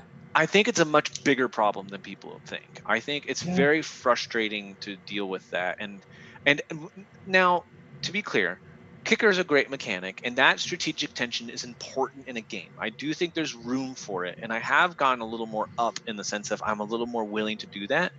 But I do think there's a lot of design space in trying to mitigate that issue. I think The it's class, interesting that yeah, they didn't come to this until now. It's almost like they kind of walked backwards into it, and I don't think yeah, anybody would have thought, "What about kicker?" Except you get both modes. People are like, "No, you're not allowed to do that. Kicker's fine. We'll just mitigate it in other ways." I think we've just mhm, all accepted kicker's so good at what it does. Its drawback is fine, and you mitigate it in other ways. That the have your cake and eat it too approach, which is just so much better and feels so much better, we had mhm. to kind of accidentally discover. Yeah, and that's kind of funny to me because I've been so on the opposite end of the spectrum. Like to me, when I was working on my instant sorcery set, the number one thing that annoyed me was I cast a creature that unsummons as an enter the battlefield effect, but it doesn't count as unsummon, right? Which Yeah, is frustrating. And then if I want to truly capture the feeling of a creature casting a spell, shouldn't it have a little more control over when it casts the spell? right. And so I was looking immediately into split instant and creatures or sorcery and creature space because I felt that was the best way to capture it. And I did not want the problem of I have to choose between the two. I wanted to have a creature that cast the sorcery. I think that's why So Monstrous is good because it has the one-time rider, the yes. one-time tech of like, oh, now it has counters, so you know it's done it once, and it's Mm, kind of like backdooring the problem. Like it's a less elegant solution. If you want a creature to do something cool once, then have some way to mark that it's done it. Just make it a normal activated ability. right. Um, And but that yeah, this always is more has the elegant. creature come first, which is an interesting thing. I think for me personally, I explored some space around activated abilities as well. I had some versions where they get a discount the first time they activate it, and then they can cast it again later, but it's really expensive. I had versions where, just like you said, it was a once and once only kind of thing. We've seen some custom design space around that. I don't know. I don't want to go too much into detail, but we've seen some people do some really cool things with making activated abilities that can be replicated as enters the battlefield effects. If you know what I'm talking about. Yeah, yeah. So there's some good design space there, and I think. But for me, when I was working on the split, I immediately went to fuse, and I want to be able to do it in any order, right? I don't want to have to like for example, I had you play the creature, and when the creature enters, you may choose to kick it and get us and cast the sorcery alongside it, right? Does that feel good? No, because sometimes I don't want to do source. I don't want to do the creature and the sorcery. Sometimes I want to do a source then later the creature and blah blah.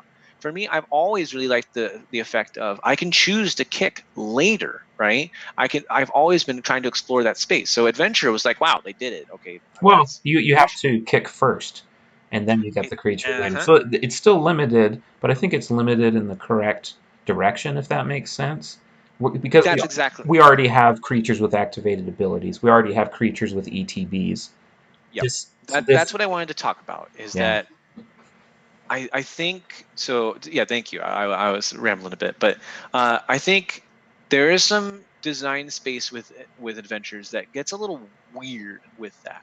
So if I had to point at a Mm. single card that was like that, it would be the Embereth Shieldbreaker, which is a very odd little card. Uh, it's interesting because that design, um, it's used as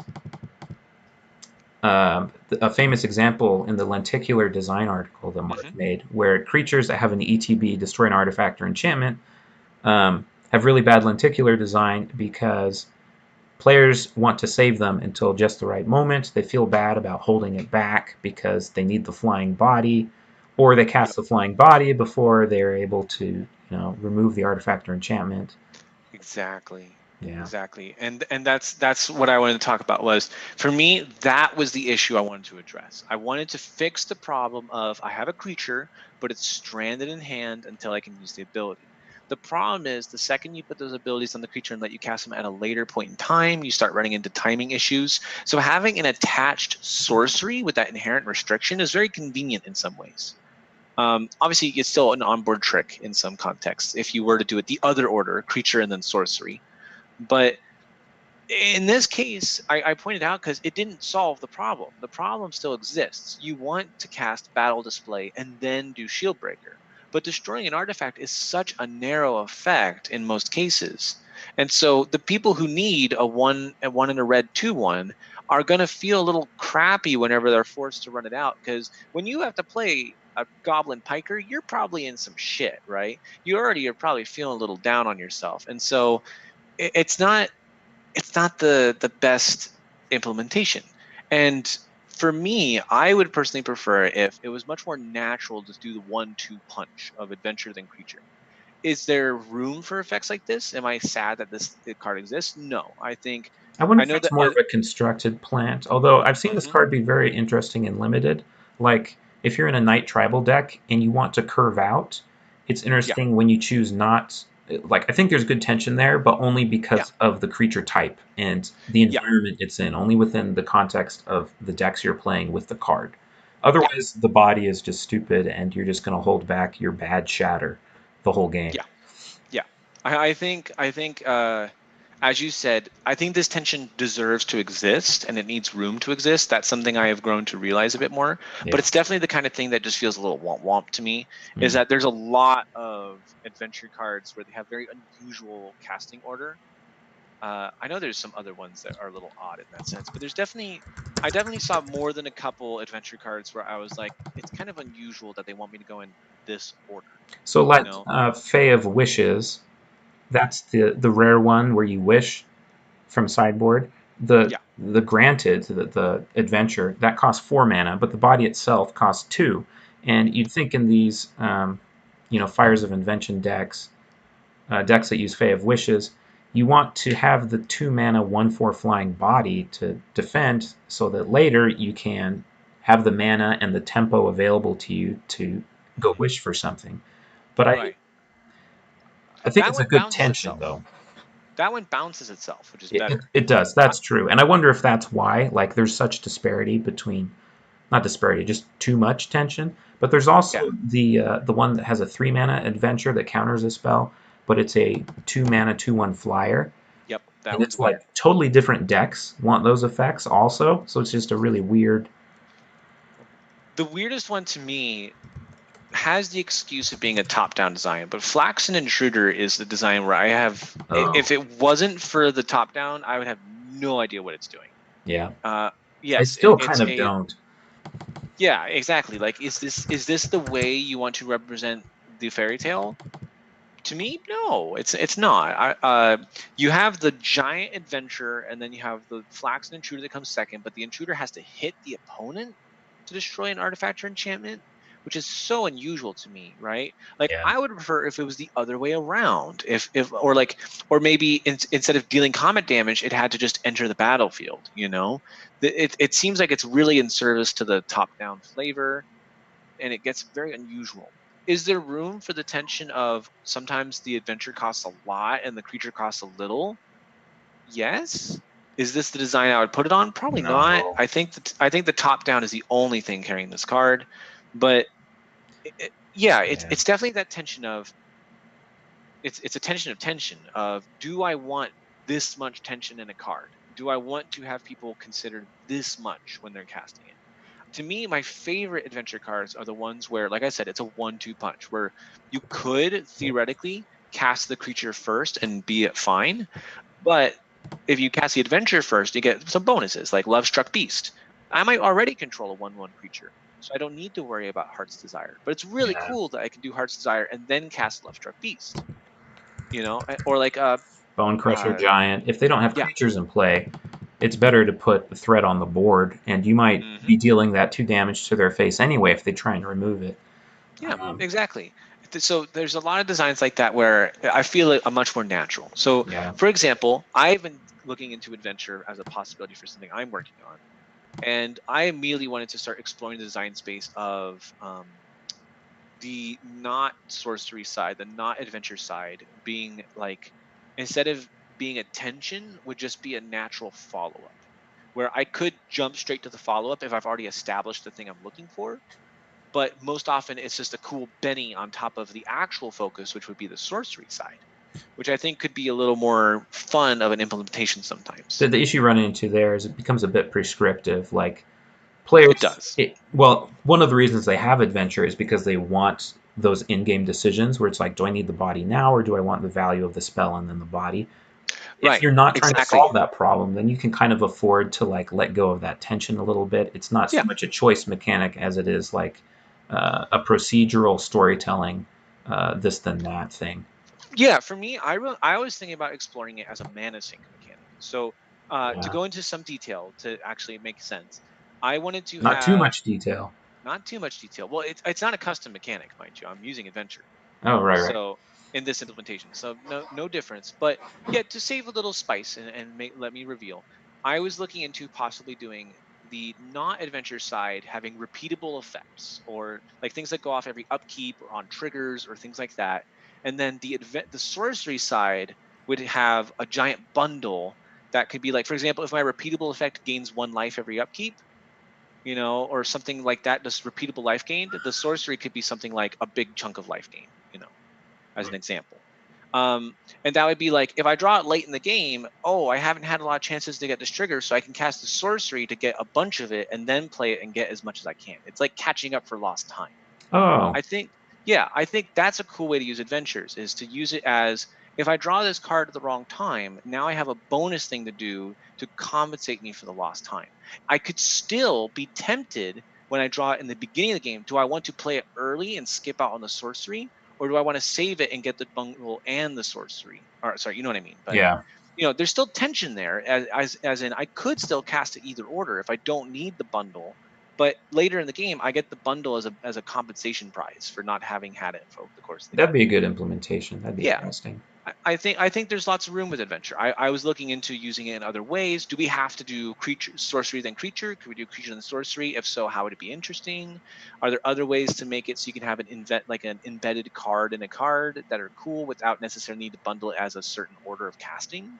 You know, that's where I think looking at stuff like Twin Pact can be a good implementation. So, for example, a lot of people spell shapers. Could this be a new way to do spell shapers? That'd be really cool. Right. So, Yeah. um, I like that space. yeah.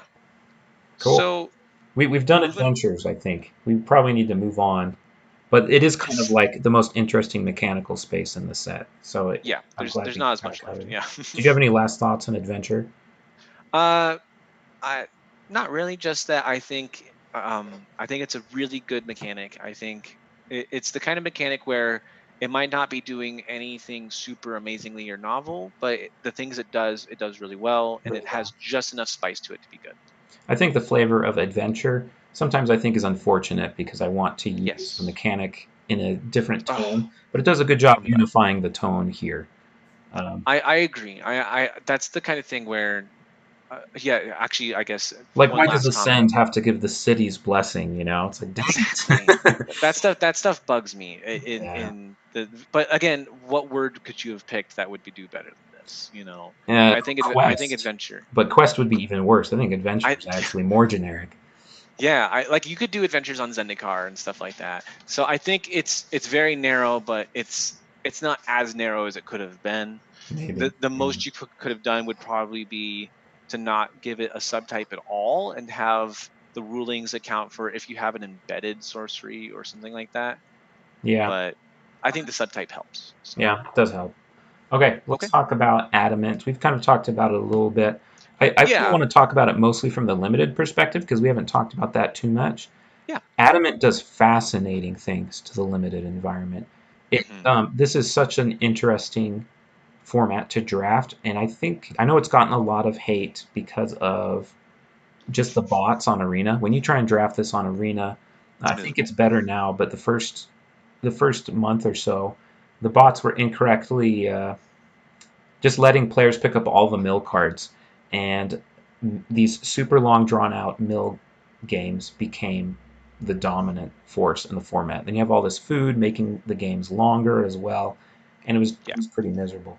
However, uh, finding these monocolored decks as you draft is very challenging and rewarding and interesting. The way that they set up Adamant, the Adamant rewards don't look super great at first glance, but if Hmm. you know the format well enough to like pick Henge Walker, if Yeah. you feel like you're getting into a monocolored deck, just having tons of Centaur coursers can make for a really good aggressive deck. Um, Especially in colors which wouldn't normally have centaur coursers. yeah, so like white. White, Yeah. they famously tried to give white a 3/3 in Kaladesh, and they realized that was probably too strong. Well, now white can have it this way by making this deck building strategy or drafting strategy. You get rewarded with your 3/3 for 3. And the payoffs like Silver Flame Ritual, I believe is Silver. Yeah, that's exactly it. I love that card. When I first saw it, I was like, oh, this is just their go wide reward that some decks will want a couple of. It's amazing. If you're mono white, you have all of these one drop creatures, your ginger brutes, and your fairies and stuff. Just curving out to this is very powerful, and it beats these mill decks because you're very fast and aggressive. Anyway, I'm getting too into the weeds on the limited, but that's just an Yeah. example of how these adamant cards they reward being monocolor, and I think you have to have that reward if you want people to be going monocolor. And we talked about how it does it in an interesting way, where sometimes it's a kicker type thing if you can't quite do the adamant payoff I think a yet. lot of people miss that on first glance. Yeah, they're like, oh, I only play this if I'm mono this color. No, you can, once you're at 6 mana, you can just tap your mana differently and do this, Hmm. and also cast your grizzly bear or whatever, and it still works Yeah. out for you. I would like to compare it for a second to another famous monocolor mechanic that's going to probably be returning soon, Devotion. Yes. I think a lot of people, when they saw Adamant and weren't necessarily aware of Theros coming up, might have thought, man, why isn't this Devotion? I love Devotion. That's a cool mechanic. This is boring. Hmm. And I think they're very different in a very good way. In that, as you said, Adamant's a lot more flexible than it appears at first glance. And Devotion is too. You can play Devotion in a two-color deck, and it's still plenty interesting in a two-color deck. Then you get pretty fun sequencing decisions. But yeah, they're very different in what they ask you to do and what kinds of decks they ask you to make. Adamant's a lot less intrusive upon a deck. It just wants you to have a relatively monocolored land base or to get to a certain amount of lands It says and good have a good. job. It's a mechanic that Yeah. says good job to you, and devotion says, have you done enough for me? Yes. Yeah, Devotion's much more demanding and asks a much more unusual and specific question. Yeah. In a set like In a Throne of El. splashy way. It's asking you to Yeah, do oh something you don't yeah. normally do, whereas adamant asks you something that's very natural to do. And I that think Devotion. those Oh, are sorry. Yeah. two sides of the same coin of interesting mechanics. Where like some reward you for doing what's good anyway, like landfall, like hitting your land drops is good. Yeah. I think adamant is more on that side, where it's like having Yeah. color consistency, just hitting land drops, tapping the right mana. Good job. It's Whereas good. other mechanics ask you to do something different or new that Magic doesn't usually ask you to do, and the player's like, "Oh, this is new territory. This is interesting." I would almost call Devotion splashy if I was to be go that Yeah. far. It's unusual. So the one thing that makes it not splashy is that it's a little difficult to understand what it's doing sometimes. But in terms of the weirdness and the innovation and the coolness of the task being asked, I personally consider Devotion one of my favorite mechanics of all time. I try to make mechanics like it often, and it's very difficult to do because it's just a Yeah. very good mechanic. Isn't it So crazy I when you try and replicate the success of certain mechanics? Like, it's way more elegant than you yeah first realize. You're like, "Oh, wait, yeah this actually doesn't have that problem inherently because they made it this way." And right it's very interesting how often that works out. And I think yeah we looked at the vision design stuff. All the mechanics they made that didn't make it, those are just the ones they told us about that didn't make it. yeah. They're They churning probably through made tens. mechanics. Yeah, a lot. They're just throwing stuff on a board, testing lots of it, keeping some for a while, tossing those. I'm pretty sure they even mentioned they had different batches too. Yeah. Because they had a creature type batch for a while until they went to non-human, for example. Oh, interesting. So yeah, so Adamant, I think, does a really good job of being relatively unassuming and having surprising depth. And that's exactly what you want out of some mechanics. It is all There's, about the depth with this yeah, mechanic. I think it's a horrible webcomic mechanic, if that makes sense. yeah, Like it, oh yeah, when I first saw it, and it was in a, they're like, oh, look at our different courts. You know, the courts are united by devotion to a color. Here's the adamant mechanic. I was like, well, that's hmm lame. So the cool thing about this world and these knights is they just are in their color. I don't know. Yeah, it just I didn't think hit for me. I was like, if this exactly, is the knight mechanic, I'm unsatisfied. But in yeah. gameplay and in draft, it's made this one of my all time favorite limited formats. Even though a lot of people are down on it, right? Again, because I think the bots are just doing things incorrectly. But Yeah, it's pretty bad timing for Magic Arena to come yeah, out in an official way with this, because if you play this set not on Arena, it's so much better of a it format. is a great tabletop set. Yes, I've been noticing that. When I was making my decks for my friends, I was like, wow, I think I'm just gonna have to get 4 of every common and uncommon for them And the because adventures look even they're more good. beautiful in paper. Like especially if you get the them foil or you get the alternate art ones or whatever. It's Yes, really the good alternate paper. arts are really good. So yeah, I think Adamant, it does a lot of work. Previously, we talked about there's the mechanics that obviously sell your set, and then there's the ones that are hidden in your set that are unnamed. Right. There's a middle ground between that, which is the mechanics that do not appear to be great and then actually are. Exalted is the example of a mechanic like that. Even the designers were down on Exalted until they touched it and played it, and they went, "Wow, this is good." Yeah. You want mechanics like that in your set. I personally would argue that yes, your 3 mechanics should each be probably exciting, but you actually should probably make sure that there's a mechanic there that does not immediately tell you everything about it, right? Adventures do a pretty good job of that. There's a lot of nuance to adventures, and there's a lot of curiosity of, man, would I ever play the creature first But and players not are do a gonna sorcery? naturally be hunting for that, whereas they kind of fall Yes. into it backwards with adamant. Like you have your adamant Hmm. card in your hand, you're like, oh, huh, this changes my sequencing. Or you're drafting and you're like, Yeah. huh, I'm actually pretty heavy white. I think this Hengewalker that, everybody on the limited podcast and such were rating like a D minus card that no one would ever play is actually incredibly good here.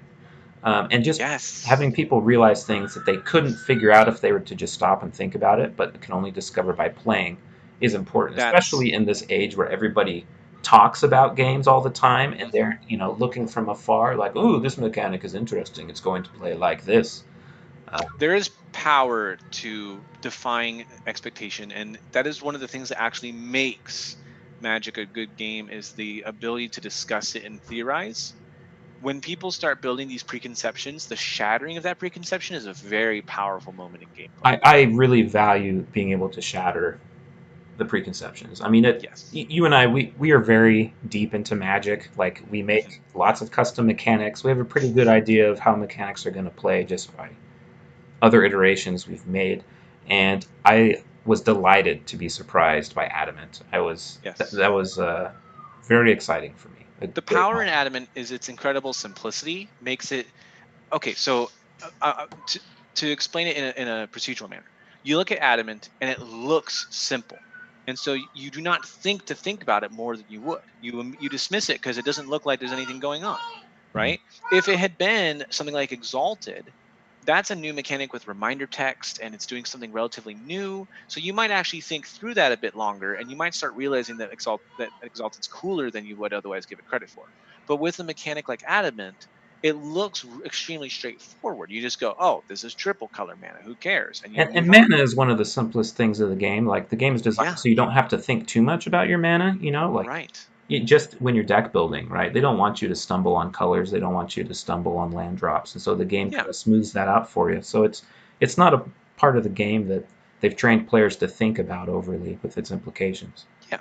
I'm not. I don't. I wouldn't say that Magic designers intended to make Adamant an easy to dismiss mechanic. I think they played with it. They realized it was doing good work, and they put it in the set. And it just happens to be handy that it's easy to miss. Personally, as a designer, I like to design towards that goal. I like making sure that my set has something like Exalted or Adamant. But I don't. And It seems like a I'm not hard thing to do consciously while still hitting all of your other design goals. right, which is why I I, don't I do would it just feel consciously. really clever and lucky if that happens to my sets. Yeah. I'm like, oh yeah, so What I do is I keep an eye out to make sure that my set has discovery elements. I yes, don't I think that's design the a mechanic important for thing. discovery. I make sure that all of my mechanics are not obvious. I make sure that there is at least one mechanic where like I will keep an eye out for a mechanic that plays really well, and even if people don't seem to like it, I will make sure that there's room set aside in my set for one mechanic that plays really well but might not have the best public appeal. Yeah, There is room for that. I'm There trying to I think think of other every set examples should of have a that. slot. Um, What was that? I'm trying Oh to yeah, think you of can name other examples. examples. I'm trying to think of examples. I think Landfall is a good example. Well, that was I still like they were talking that up pretty big. I'm trying to think they were of. talking it up, but were players talking it up? Well, I don't know. I wasn't around then. I was, and at least among the group that I played with at the time, that was my very beginning of Magic, so I didn't hear too much. But at least among the group I played with, a lot of people didn't care. They thought lands were boring, and the executives when the Land of All was debuted and they were talking about a land set, they also were like, "Who wants to design a mechanic around lands? Why do people care about lands?" Yeah, And no. so, in terms of the mechanic itself, yeah, it's great. But in terms of okay, I care about a land. Isn't a land the most boring Yeah, thing it in has a lot Magic? of really good discovery moments. That's true. Exactly. Yeah, and I think a little bit of thought as a designer, you realize, wait a second, we're making the land not boring. That's kind of the point, you know. Yeah, But I think a lot of people might dismiss that. Other examples, I definitely have some other ones. yeah. I we can table that for later. Yeah, well, that's another topic, but it's a good one. Yeah, it's an So interesting thing food, to think about. Food, food, food. We talked food. about how it fits kind of the flavor of the fairy tale stuff. It doesn't present itself as a unifying mechanic, so you're not like, oh, the faction is gaining life. You know, it presents itself just as pure flavor, which is appropriate, I think, here. It Hmm. does. We talked about its effect on the limited environment where it can slow games down. In constructed, I'm kind of astonished, not astonished, but I think it was an odd choice that they decided we need a food deck and we need to push food as a constructed mechanic. Like they kind of made food. If you look at the constructed cards, they're designed such that if food read, pay 10 mana, tap and sacrifice it, scry 1.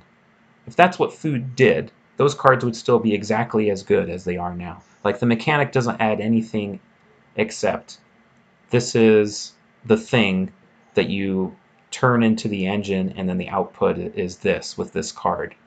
Um, and I think Yeah, that is unfortunate because the mechanic itself doesn't lend much in constructed environments. Like in situations where you want to gain life in constructed, the aggressive decks you're facing are tuned so well and are so fast and hit so hard. can't take the mana. You can't lose the tempo to gain the 3 Yep. life. Like the 2 mana has to be doing something much more than gaining you 3 life to stay afloat.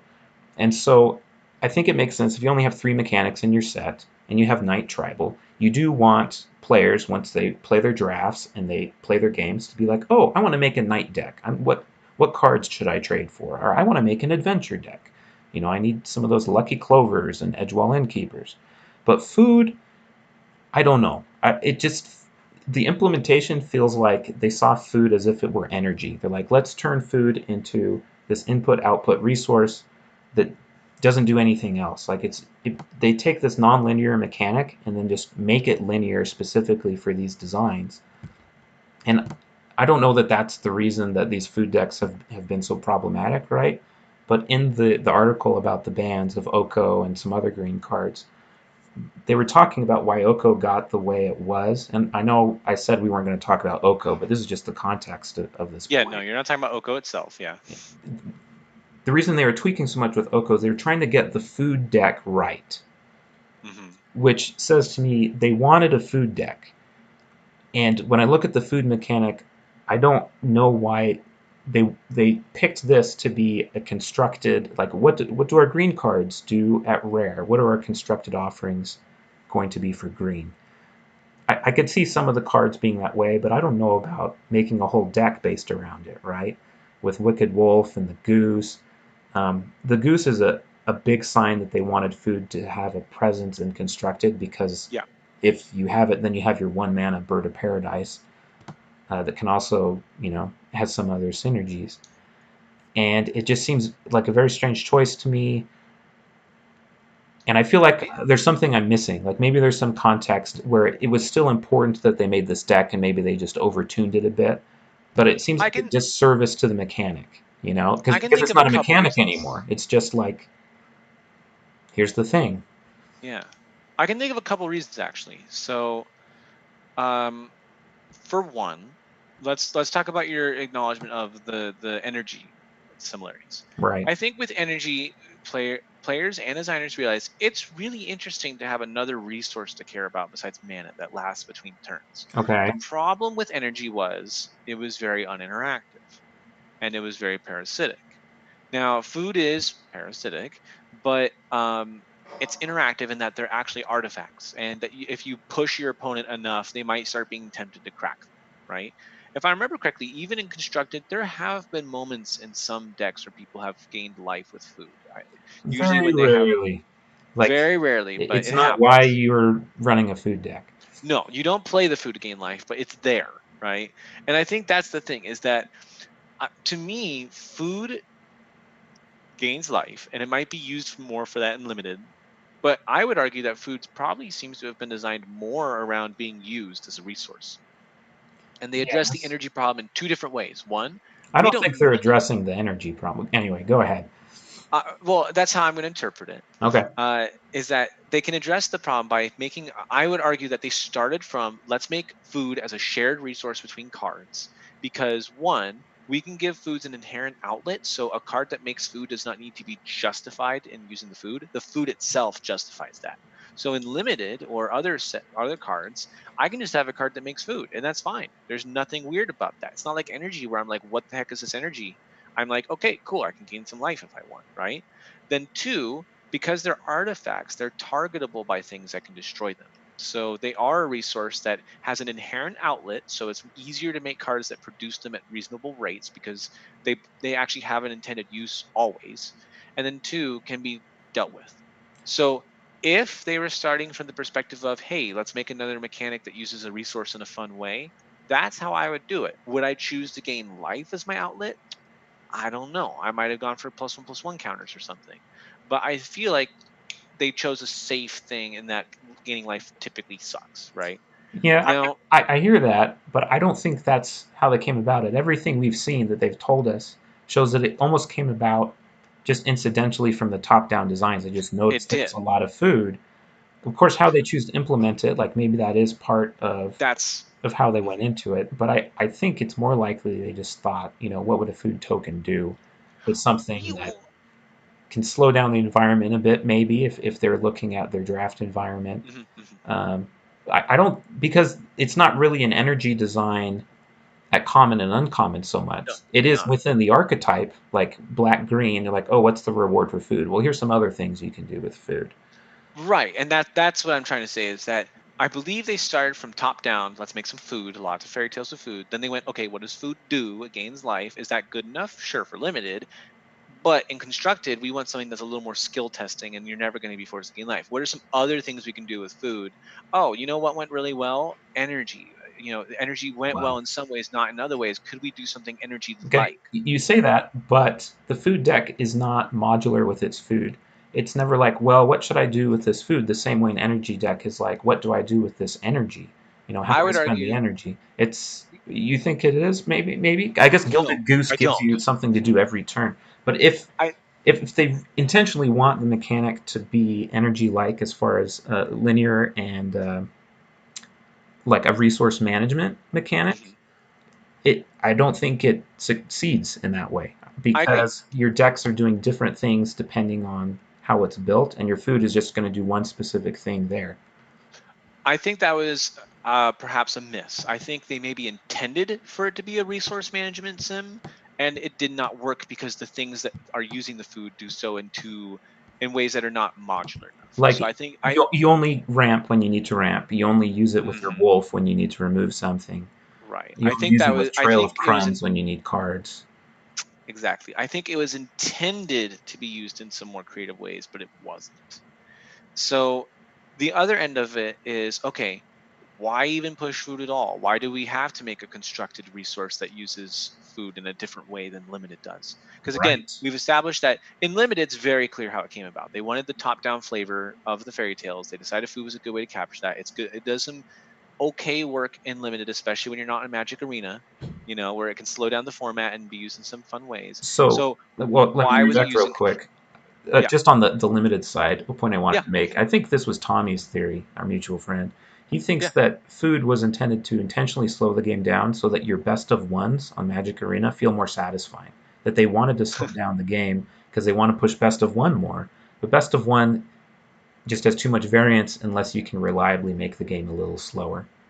But so that's a theory anyway. Interesting theory. Yeah. I would say that's a side effect, a useful one, but I don't believe that in vision design or in set design when they're working on food, they were thinking of it from that perspective. We get a That's a little little, speculative from this perspective, right? Where we're yeah. trying to figure out these design decisions, and we can only wonder sometimes. I think Tommy's onto something there. I think that the intent of life gain is to slow down a game to produce more satisfying games, but it's not for best of one necessarily. That's a good handy side effect. I think it's for adventures, like we talked about earlier, Right. and for Adamant. I think it's to let Yeah. you get to a point in the game where you start actually being able to make serious considerations between your casting sequencing, which you can only do when you hit a certain amount of mana. So you were And I think, saying, oh, sorry, go ahead. yeah, you go ahead. I I was like just that. saying. So you were saying in constructed before I cut you off. Food and constructed. Yeah, yeah. So in limited, I think it's intended for that. In constructed, that obviously doesn't work. Constructed doesn't operate on the same thing. And so the reason that they want food to show up in constructed is because they have designed it as a pillar of their set, like we talked about earlier. It's a fairy tale set and a Camelot set. We have knights to represent Camelot. There's an aggressive knight archetype that does fine in constructed. Mm. So they need an archetype to represent fairy tales. Adventures are a crossover archetype, and you're not going to be able to guarantee that the fairy tale feel comes across with adventures.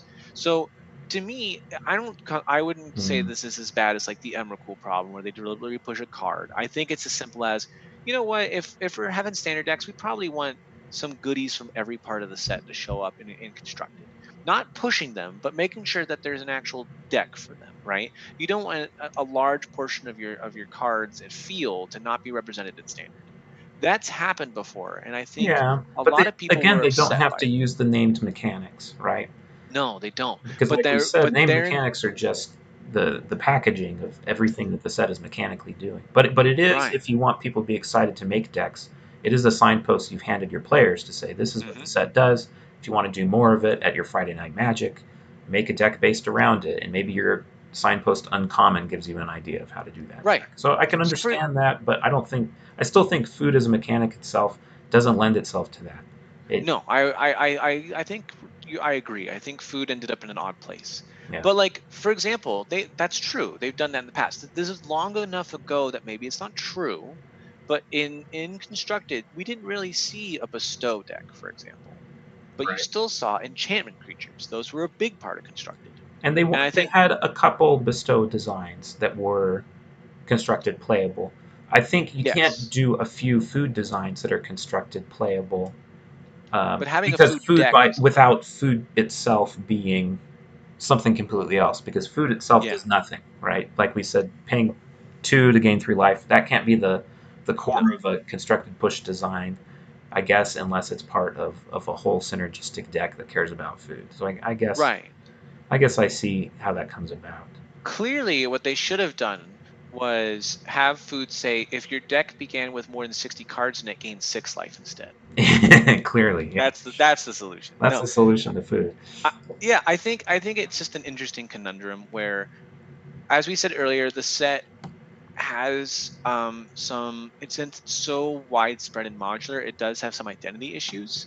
Yeah. So unlike with other sets like Theros, where you could get the enchantment creatures across just by making pushed enchantment creatures, it's a little tough to make sure that people feel that the whimsy of fairy tales is present. And food is the most whimsical thing they have, probably, that consistently is a little whimsical and fun And and because shows the up on set, very well, yeah. I was just going to say, because the set has Camelot and fairy tales, which are both things that are echoed throughout the whole history of Magic, Hmm. you kind of hang on to these mechanical signposts not like Yep. draft signposts, to show your set is different and doing something else Right. differently. It's not other knights. It's not other elves and wolves. It's these elves and wolves.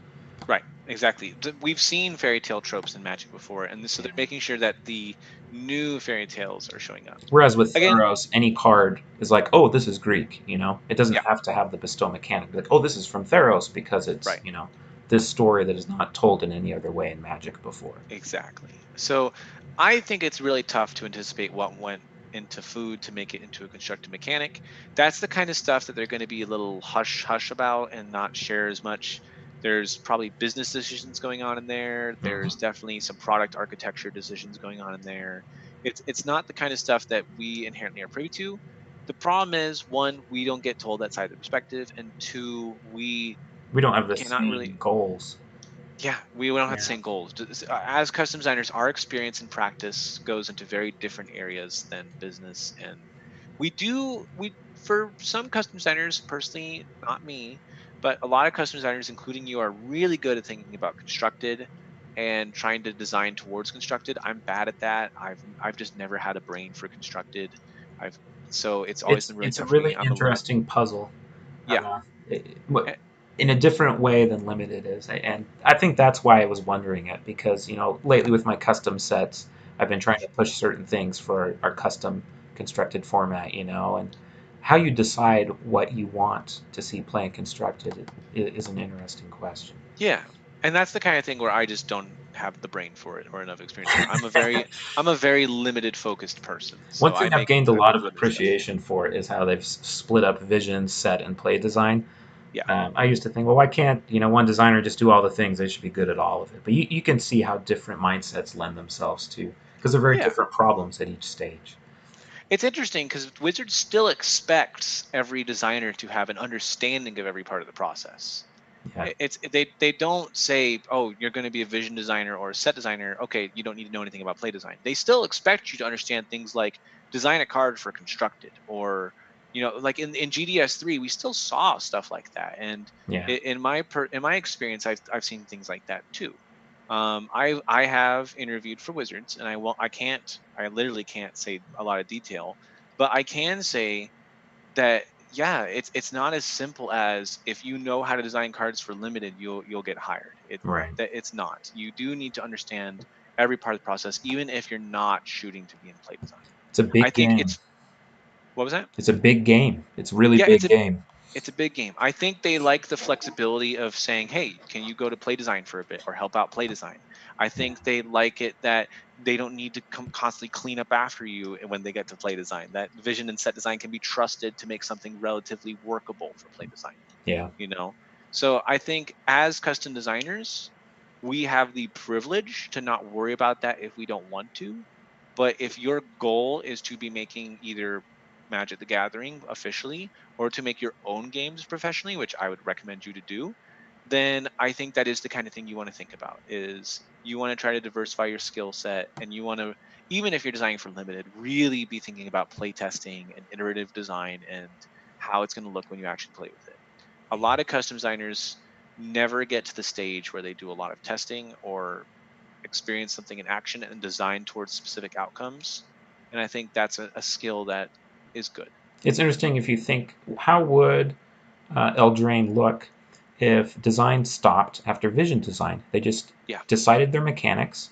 They are fulfilling specific roles. They've made lots of really great top-down designs. How would the set look? It'd probably look like a lot of custom it Magic would. sets, right, that are out there where they can explain why everything's doing what it's doing, and it has a lot of uh, appealing designs, but it's not succeeding completely as a set. It's not Yeah. fulfilling its potential, which If I is was to be a interesting. little sarcastic and a little truthful, I would say the kind of set that you can expect to see after vision design is going to look a lot like, no, okay, not a lot like, it's going to look a little like the best playtest cards that they had in mystery boosters. Most of those Yeah, playtest cards are jokes, you're just so throwing they're them at the not. wall, see what sticks. Yeah, they're Yeah, not actually reflective, but there are some gems hidden in there that show signs of what does a magic designer think of when they think of something that's fun and weird and would be splashy. Those are the Well, kinds of things that you might see a little more of in Vision and set design than you would in play design. I don't think you could use the playtest. I guess you said the best of those, right? I said the best. Okay, I'm not that's talking fair. about stuff that references the stack or other ridiculously Yeah, weird. yeah. I don't think I'm real talking. designers would submit most of those. I think No, they're all kind of I don't. inside jokes to themselves, and A people like it. lot of them are inside jokes, but there's, like I said, there's a couple cards in there They show that they're that, looking at interesting space, at least. Yeah. yes, the space and again, I'm mostly joking because the important thing to know is that's what a card looks like before it's been played. Those, Right. the reason I point out is these are the kinds of cards that people look at and go, "Wow, I can't wait to play with that." And then the second they have like more than one game with it, they go, "Wow, I'm really upset that they printed that card." These are the kinds of effects that before play design touches a set can exist. If you're purely trusting a card based off of what looks cool or might sound cool as a concept, you're going to get some pretty whack designs. Yeah. All right. Well, So let's move on. yeah. So the last two things I wanted to do was just talk overall about the set. Hmm.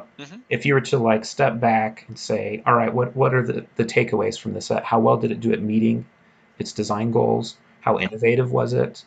Um, how would we return here maybe as a thought experiment? I would love to talk about that. And then after that, we were going to look at some individual designs. We've talked about a bunch of cards as we Yeah. went through. There's a couple I'd like to highlight. Yeah. So, okay, what has been our play experience? I mentioned when I played, Adventure felt really smooth. It played better than I expected, but I kind of expected it to play smoothly.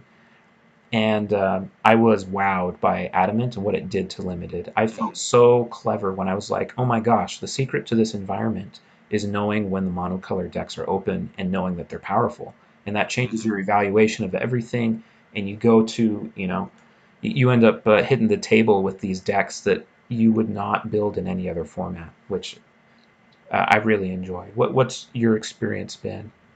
I've had a little less limited experience, but I've had a little more a kitchen table experience, like I was talking Nice. about. And so I've got a fun little perspective. As a deck builder, I spent a lot of time tinkering with the decks and working on other decks. As a deck builder, I think Throne of Eldraine does an incredible job at making a very rich and exciting set of cards to look over. I was designing decks that cost less than like $8, and they were phenomenal and interesting and fun. There Huh. was a lot to do.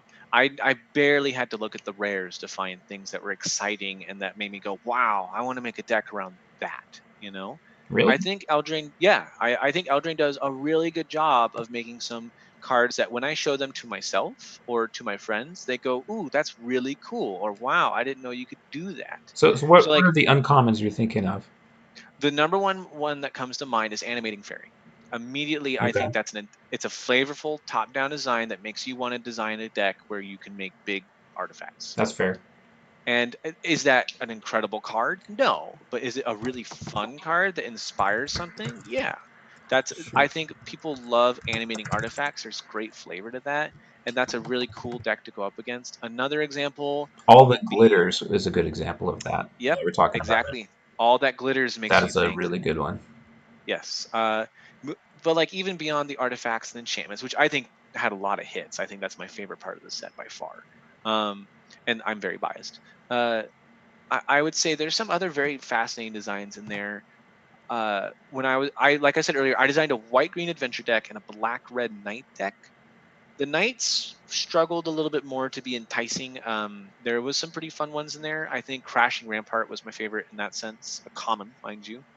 And then White Green Adventure had some really exciting uncommons, but Lucky Clover was the coolest. Lucky I Clover is a fun design.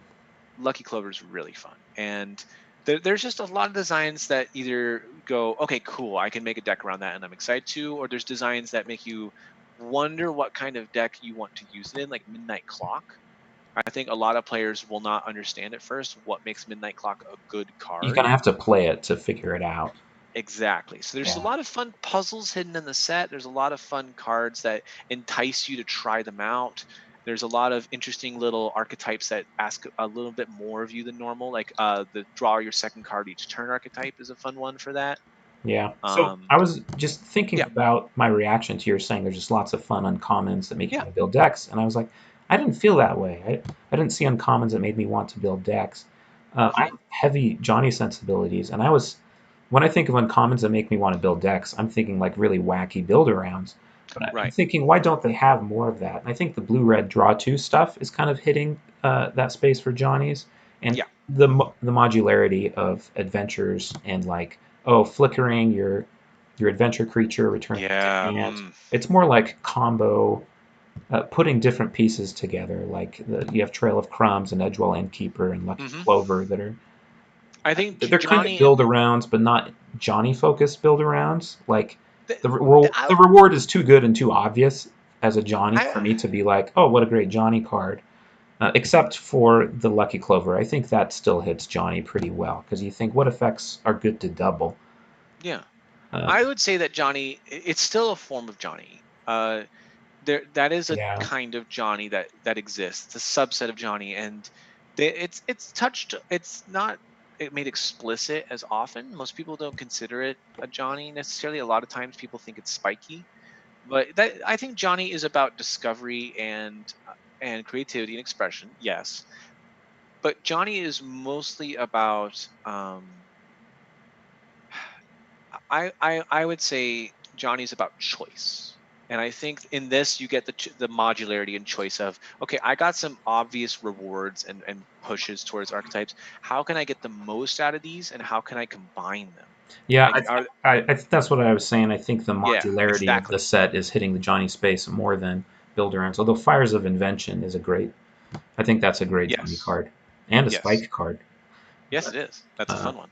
anyway, Yeah, what were we saying? I just did my master's thesis on, and it included stuff about the engagement profile. So I had to go really deep in Johnny. And interestingly enough, in most other fields which talk about engagement profiles and learning profiles, the number one emphasis of the Johnny archetype is not as much in like the combo make your own weirdness. It's a lot more about agency and choice. Hmm. Timmy and Spike are a lot more okay with not feeling like they're in freedom. They just want to be given either fun things to do that are really engaging and visceral and involve lots of fun stories and interaction, or they want to be given powerful optimization and they still want to feel like they've earned it.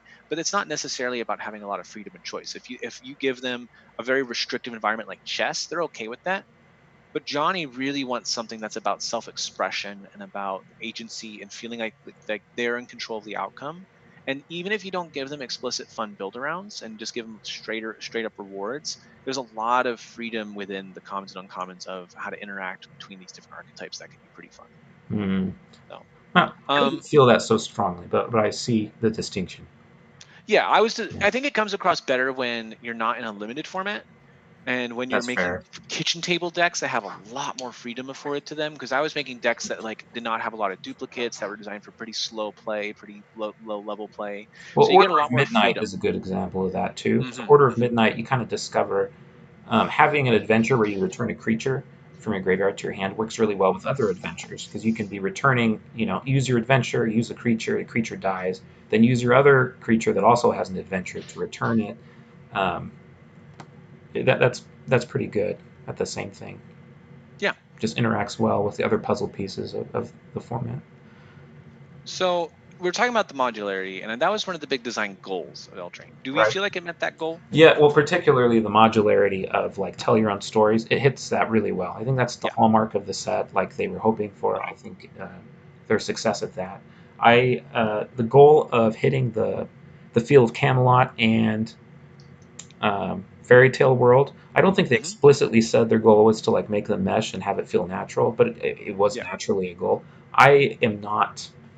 I don't think they succeeded so well, and the reason it's hard for me to explain exactly why I feel this way, but you would know it if they did it, if that makes sense. You would feel like the Yeah. set had one really cohesive identity. So Theros, for example, they're hitting Greek stuff, but it also feels like its own world. Like they've done a lot of good lore work. Innistrad, they're pulling a bunch of different tropes together, but it still feels like Innistrad.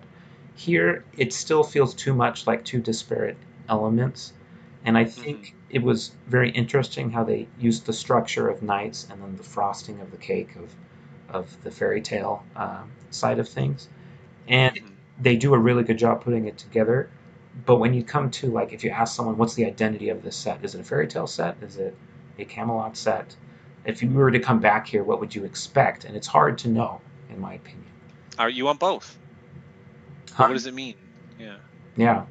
Or do you want both? Does there need to be more overlap, or does there need to be a conflict, a natural conflict between the two, so it feels like a faction set? I don't think that's the answer, but that's one way they've solved a similar meeting of two different worlds in the past. Yeah. I don't know. What do you think?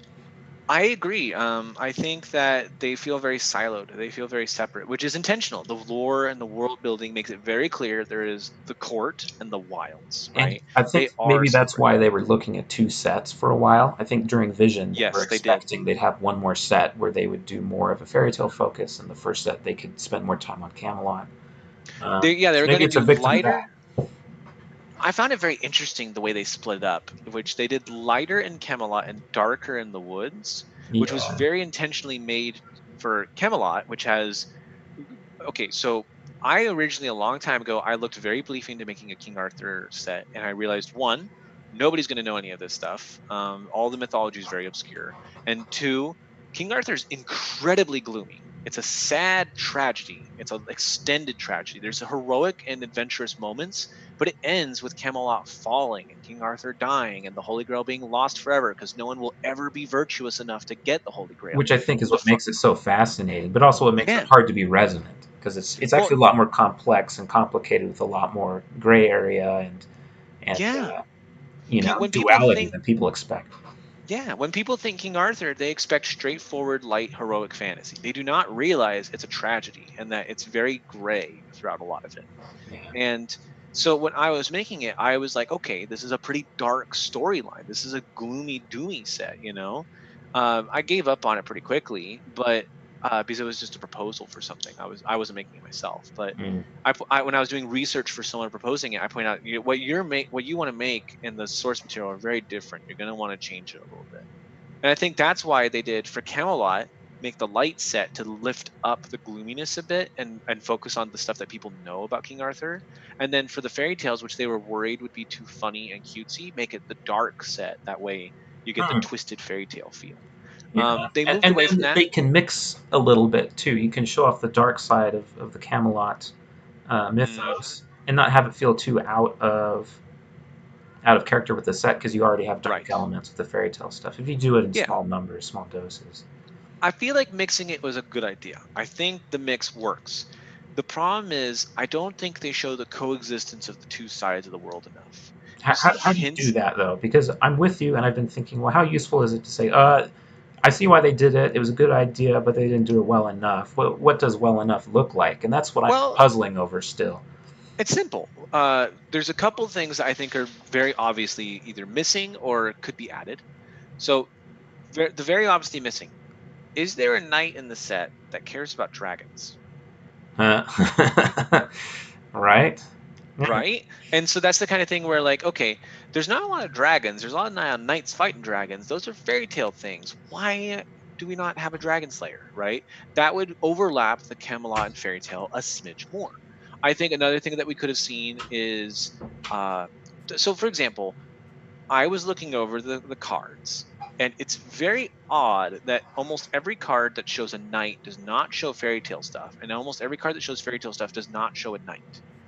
There's only a couple of examples I found that overlap. One of them was one of the color hate cycles, self hate, Red Cap Melee, which Mm. shows some goblins fighting a knight.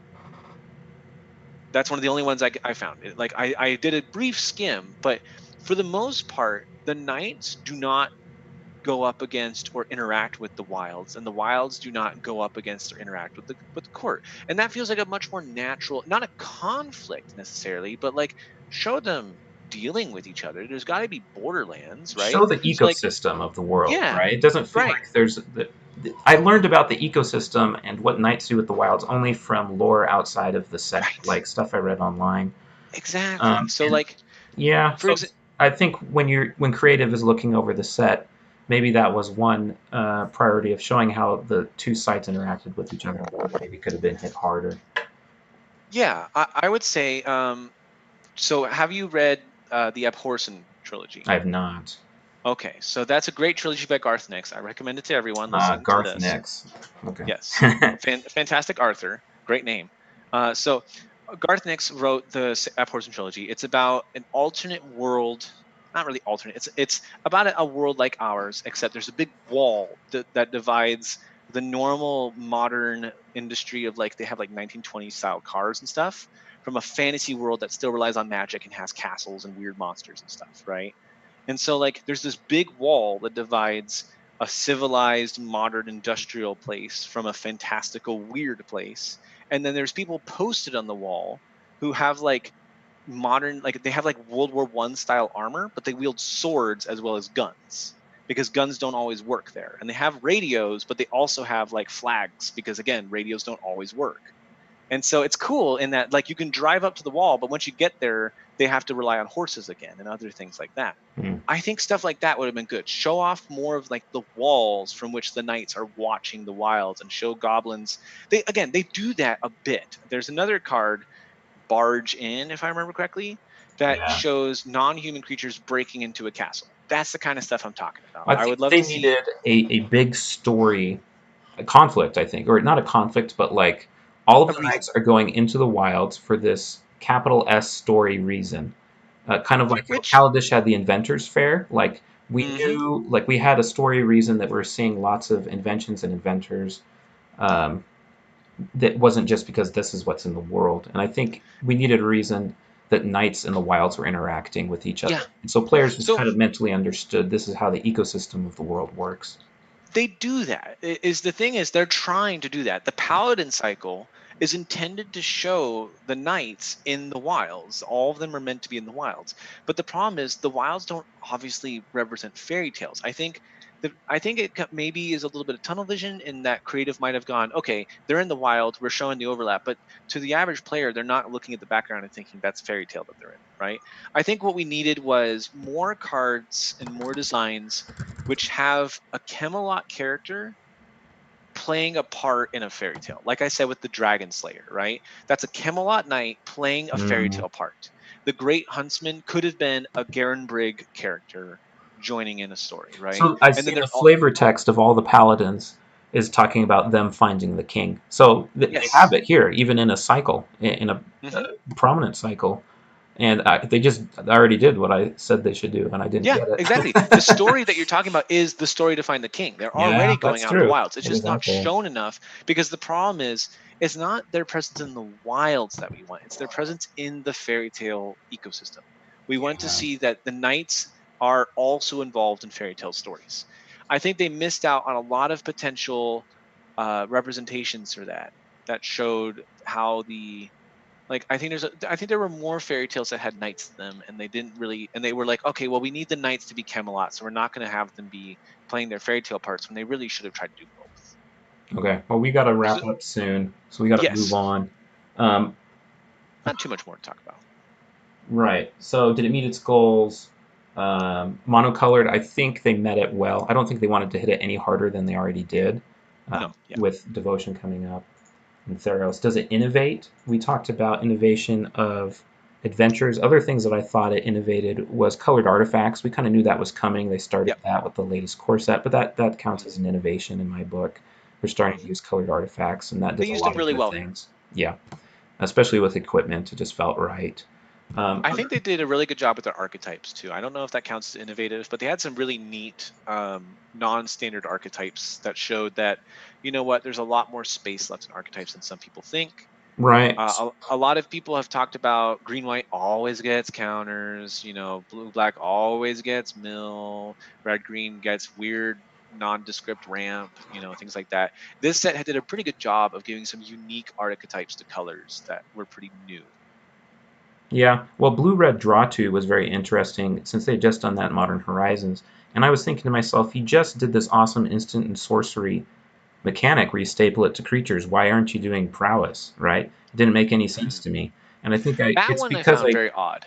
I come from a world where, in the custom magic community, we decide pretty early on what our mechanics are and we hang on to them for too long. And Yeah. if you know what your mechanics are, then you build all your archetypes around it to highlight the mechanics. But if mechanics are more properly just the first things your players see when they enter the world, maybe it's okay that they weren't hitting that side of Yeah. adventures. I think Um, there's two. two things I want to say very quickly about that. I'll be One, there in 5 minutes. Okay. y- Mm-hmm. Yes. Hi. My son just came and asked if I'll play chessmate with him. cute. Yeah. So two things about the archetype, really quick. One is when you're talking about there's things beyond the mechanics. Absolutely, you don't want everything in your set to be the mechanics, because you know what, if it turns out I don't like most of the mechanics, then crap, the set isn't for me. I'm not going to buy any packs, right? Right. Like, And why also it wasn't there limits. black-white life gain to go with the food, right? So that Mhm. you're actually highlighting what the mechanic does. Um, But you can still explore it in a way that isn't the mechanic. right. Yeah, and like, so for the draw two, I think they do that because it adds depth and texture to the set to have more going on than just the mechanics. It gives it a little more. Especially And if you only have three mechanics, right? Not right, everything can have to do with just those three, which is why they have so much tribal, I think, with the knights right. and the non-humans.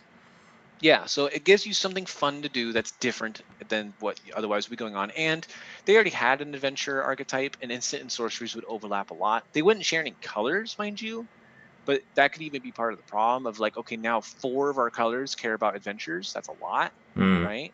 yeah. So I think those are two things that went into it. I agree, it would have been really nice to have that, and even just a couple more cards that cared about instant sorceries would have been fun. I wonder if But they knew they'd hit on a good space.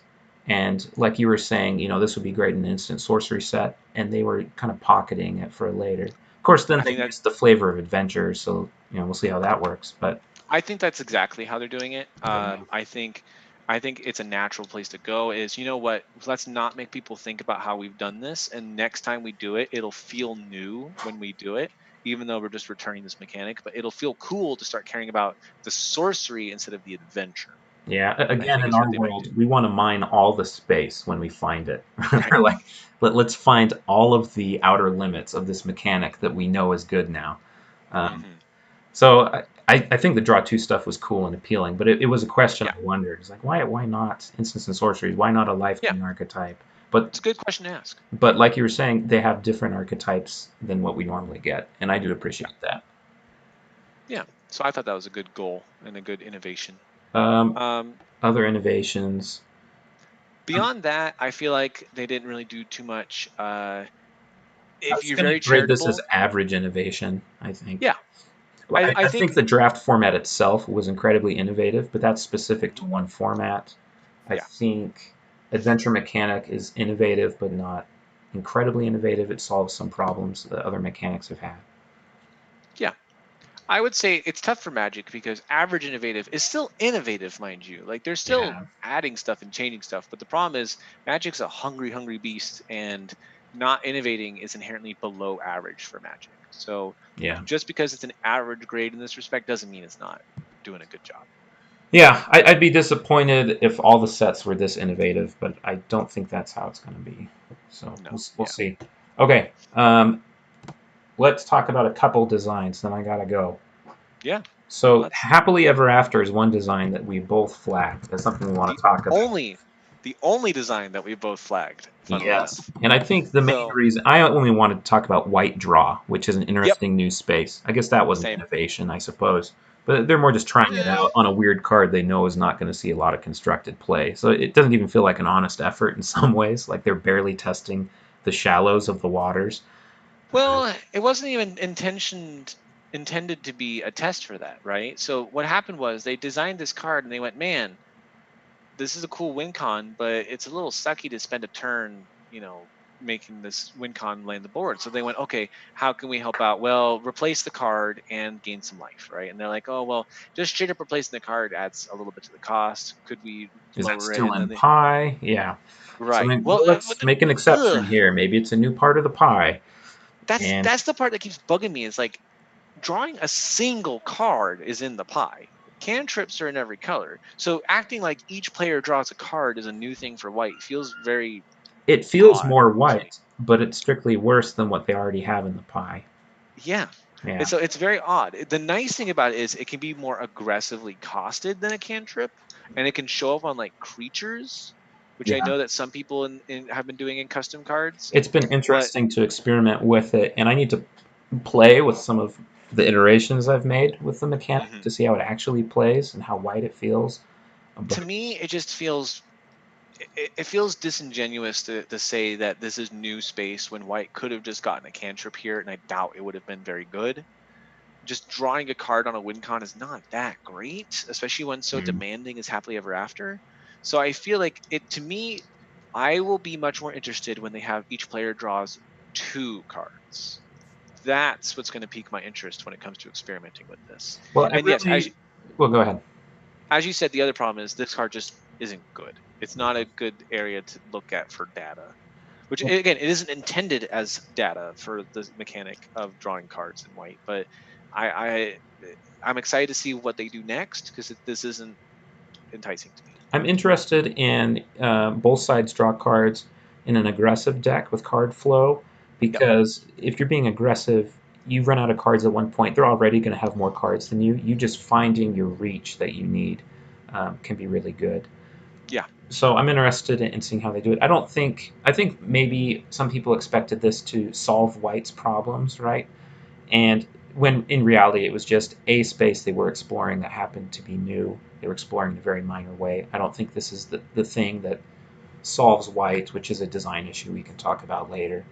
Um, but Hmm. I personally do like the space because it feels white, even if it's not great. I guess that's a problem with a lot of white things that feel very white. They're not great, or they have really big design issues that come with them, uh, like rule setting or being defensive. Don't those are effects that feel very white but don't lead to fun games.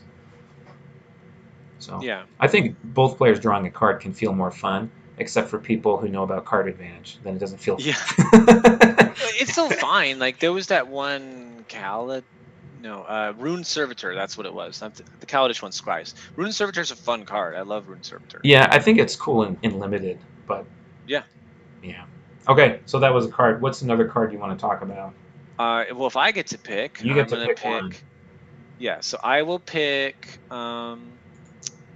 I'm gonna cheat and pick 2 actually. Okay. They're the same question. Wintermoor Commander and Shambling Suit both feature something I wanted to talk about, which is What? half of their power and toughness is a star, and the other half is a set. Oh. So, for example, Shambling Suit gains power but not toughness, and Wintermoor Commander gains toughness but not power. How do you feel about that? It's odd. We're going over a review for this, both for people who don't design and for people who design. But this one is one I wanted to highlight for people who design because it's very unusual It's design space. unaesthetic. It's unaesthetic in some ways, sure. But that's kind of the question: is it unaesthetic because we're not used to it, or is it unaesthetic because it's just straight up unaesthetic? In Magic, we've been primed to believe that both power and toughness change, right? When we see a star, it's typically like this. But now we're starting to see, I don't think these are the first designs like this. I think we've been seeing a few more in some other previous sets lately. But we've been seeing a lot more stars that are power or toughness. And it's just odd. I'm not sure exactly how I feel about it, which is why I wanted to bring it up. I I think they have to do it for some granularity on some of these designs. Like, Hmm. if this knight gets bigger, the more knights you have, as far as power wise, then it feels weird that your super big knight has death touch, and it's more about helping other knights get indestructible. Um, it just doesn't match the design for this to get really powerful. But I So don't why know, does its toughness need to increase at all? because they want us to sign. Ooh, that is really weird. I was going to say it's because they want to sign that black white is white wide knights, but they're not. Red white is. Yeah. So, well, they want to reward you having knights somehow. It already does that.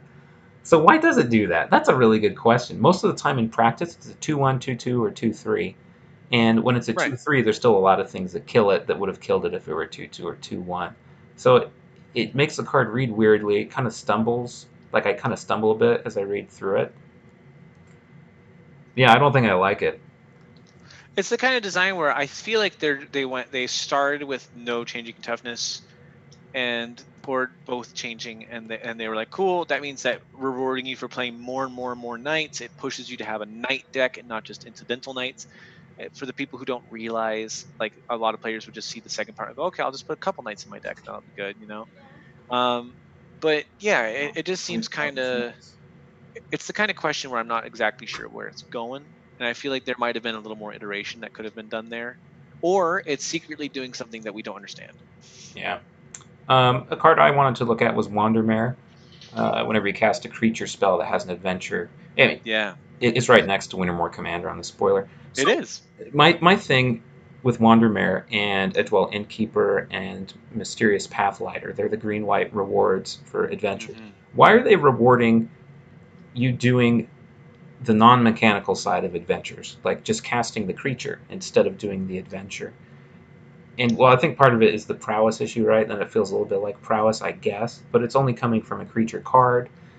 But I noticed this in a lot of the cards, a lot of the payoffs. They're rewarding you for having the mechanic in the deck, but not necessarily for using the mechanic how the mechanic wants to be used, or like in a way that makes the mechanic feel unique. You're not doing the fun thing about the mechanic when you just cast it as a creature. Similarly Hmm. with food, you're not doing the fun thing with the mechanic when you're actually feeding it as an engine to something else. Although, we've been through the argument that maybe that is actually the fun thing with the mechanic, is not at all using it the way it was, the way it tells you to, but the way the cards tell you to. And I kind of rankle a little bit at designs that do that to me, where they say, we have this mechanic, um, and they actively encourage you not to engage with the mechanic the way that you'd think. Yeah. So I would argue, in this case of Wandermare, the this is addressing the tension that we previously discussed. Yeah, that's fair. So if you think about it, I have let's imagine the case. I have a Wandermare on the board. I have a spell with adventure in my hand, a creature with adventure, and I have to play the creature side to survive. I'm gonna feel poo poo if I have to do that and miss out on my Wandermare, right? Yeah. This ensures that either way I do it, I get to enjoy the reward at some point. And if you have However, time to get the value from it, you still get the mhm, reward. It's not like you miss out on that stuff. yeah. So it both eases the tension by making it better when I have to default to the creature case, right? Okay, I still got my reward. Cool. I don't feel bad about that. I missed out on the adventure. I don't need to miss out on something else too. But it increases the tension in that sometimes I need to draw a card now, or I need to get a +1/+1 counter now, right? And so it's interesting in that, do I wait and get the adventure first for maximum value out of my Innkeeper or Wandermare? Or do I run it out in order to get my bigger creature faster? Yeah. I So mean, I think you might have me persuaded there, but I still think it sends signals that I would prefer a set not send, if that makes sense. I in some ways I agree, and I again, our mutual friend Tommy, I chatted him about this too, and he agrees with you as well, and I think other people would, which is, it feels weird to say that you're an adventure deck and none of your creatures actually have to go on their adventures. Yeah. That is unusual. Then It it's is, just right? adventure tribal, and we already have four other tribal archetypes. You know what I mean? Well, yeah, Creature-based tribal. tribal archetypes are nice in the sense that they're straightforward and welcoming to new players, but can still reward modularity We where have you knights design for them. that, right? Does adventure need to be a tribal-like archetype? We have three knight archetypes, and we have non-humans. I think there's, yeah, I definitely think that Eldraine leaned a little lower on the complexity department for their archetypes because they made up for it in some other archetypes in the set. Well, But also the yeah, fact that you have 15 archetypes now instead of 10 with right. the adamants. That's a good point actually. Yeah. So yeah, I think it is a little odd, but I think that's the kind of concession you make for gameplay in order to make it so you just don't feel like absolute misery when you're forced to default to a certain case. Yeah. But by So far, my preference would be the Lucky Clover approach, which rewards actually doing the thing and making yeah, the thing uh, more interesting. making the adventure cheaper would be one thing to do. Making it copy, drawing card when you cast the adventure. I feel like those are all good ways to handle it, but I still would personally lean towards the Wandermare I designs. see the I know, value now that you pointed out yeah, of increasing the tension of the decision. And easing it. Yeah, I think it does good double duty work, but it's definitely it's one of those things that where you look at the flavor and you're like, ugh, Right. you know. There's Okay. room for what you're talking about. There definitely is. And I think in future sets, I would like to see that more. If Adventure returns, I would really hope it returns in a set with an instant or sorcery slash non-creature theme, because I think that would be exactly what the mechanic needs. All right. Well, I got to go. We had other cards that we wanted to talk about. We went a lot longer than I thought we were We did. going We had to. a very good discussion. But I really enjoyed this discussion. I loved Yeah, every minute of same. it. I'm hoping to do this more, kind of alternating, maybe depending on what you're up for, Trevor. But Hmm. it'd be interesting to do this with some custom sets sometimes, and Yes, I then would love with to. wizard sets as well. So we still have that custom magic content, and then also the official wizards Yeah, design talk. So thanks so much for joining. Thank you, Trevor, for your thoughts and for thank you. being here. And I hope you guys enjoyed this design look at Throne of Eldraine.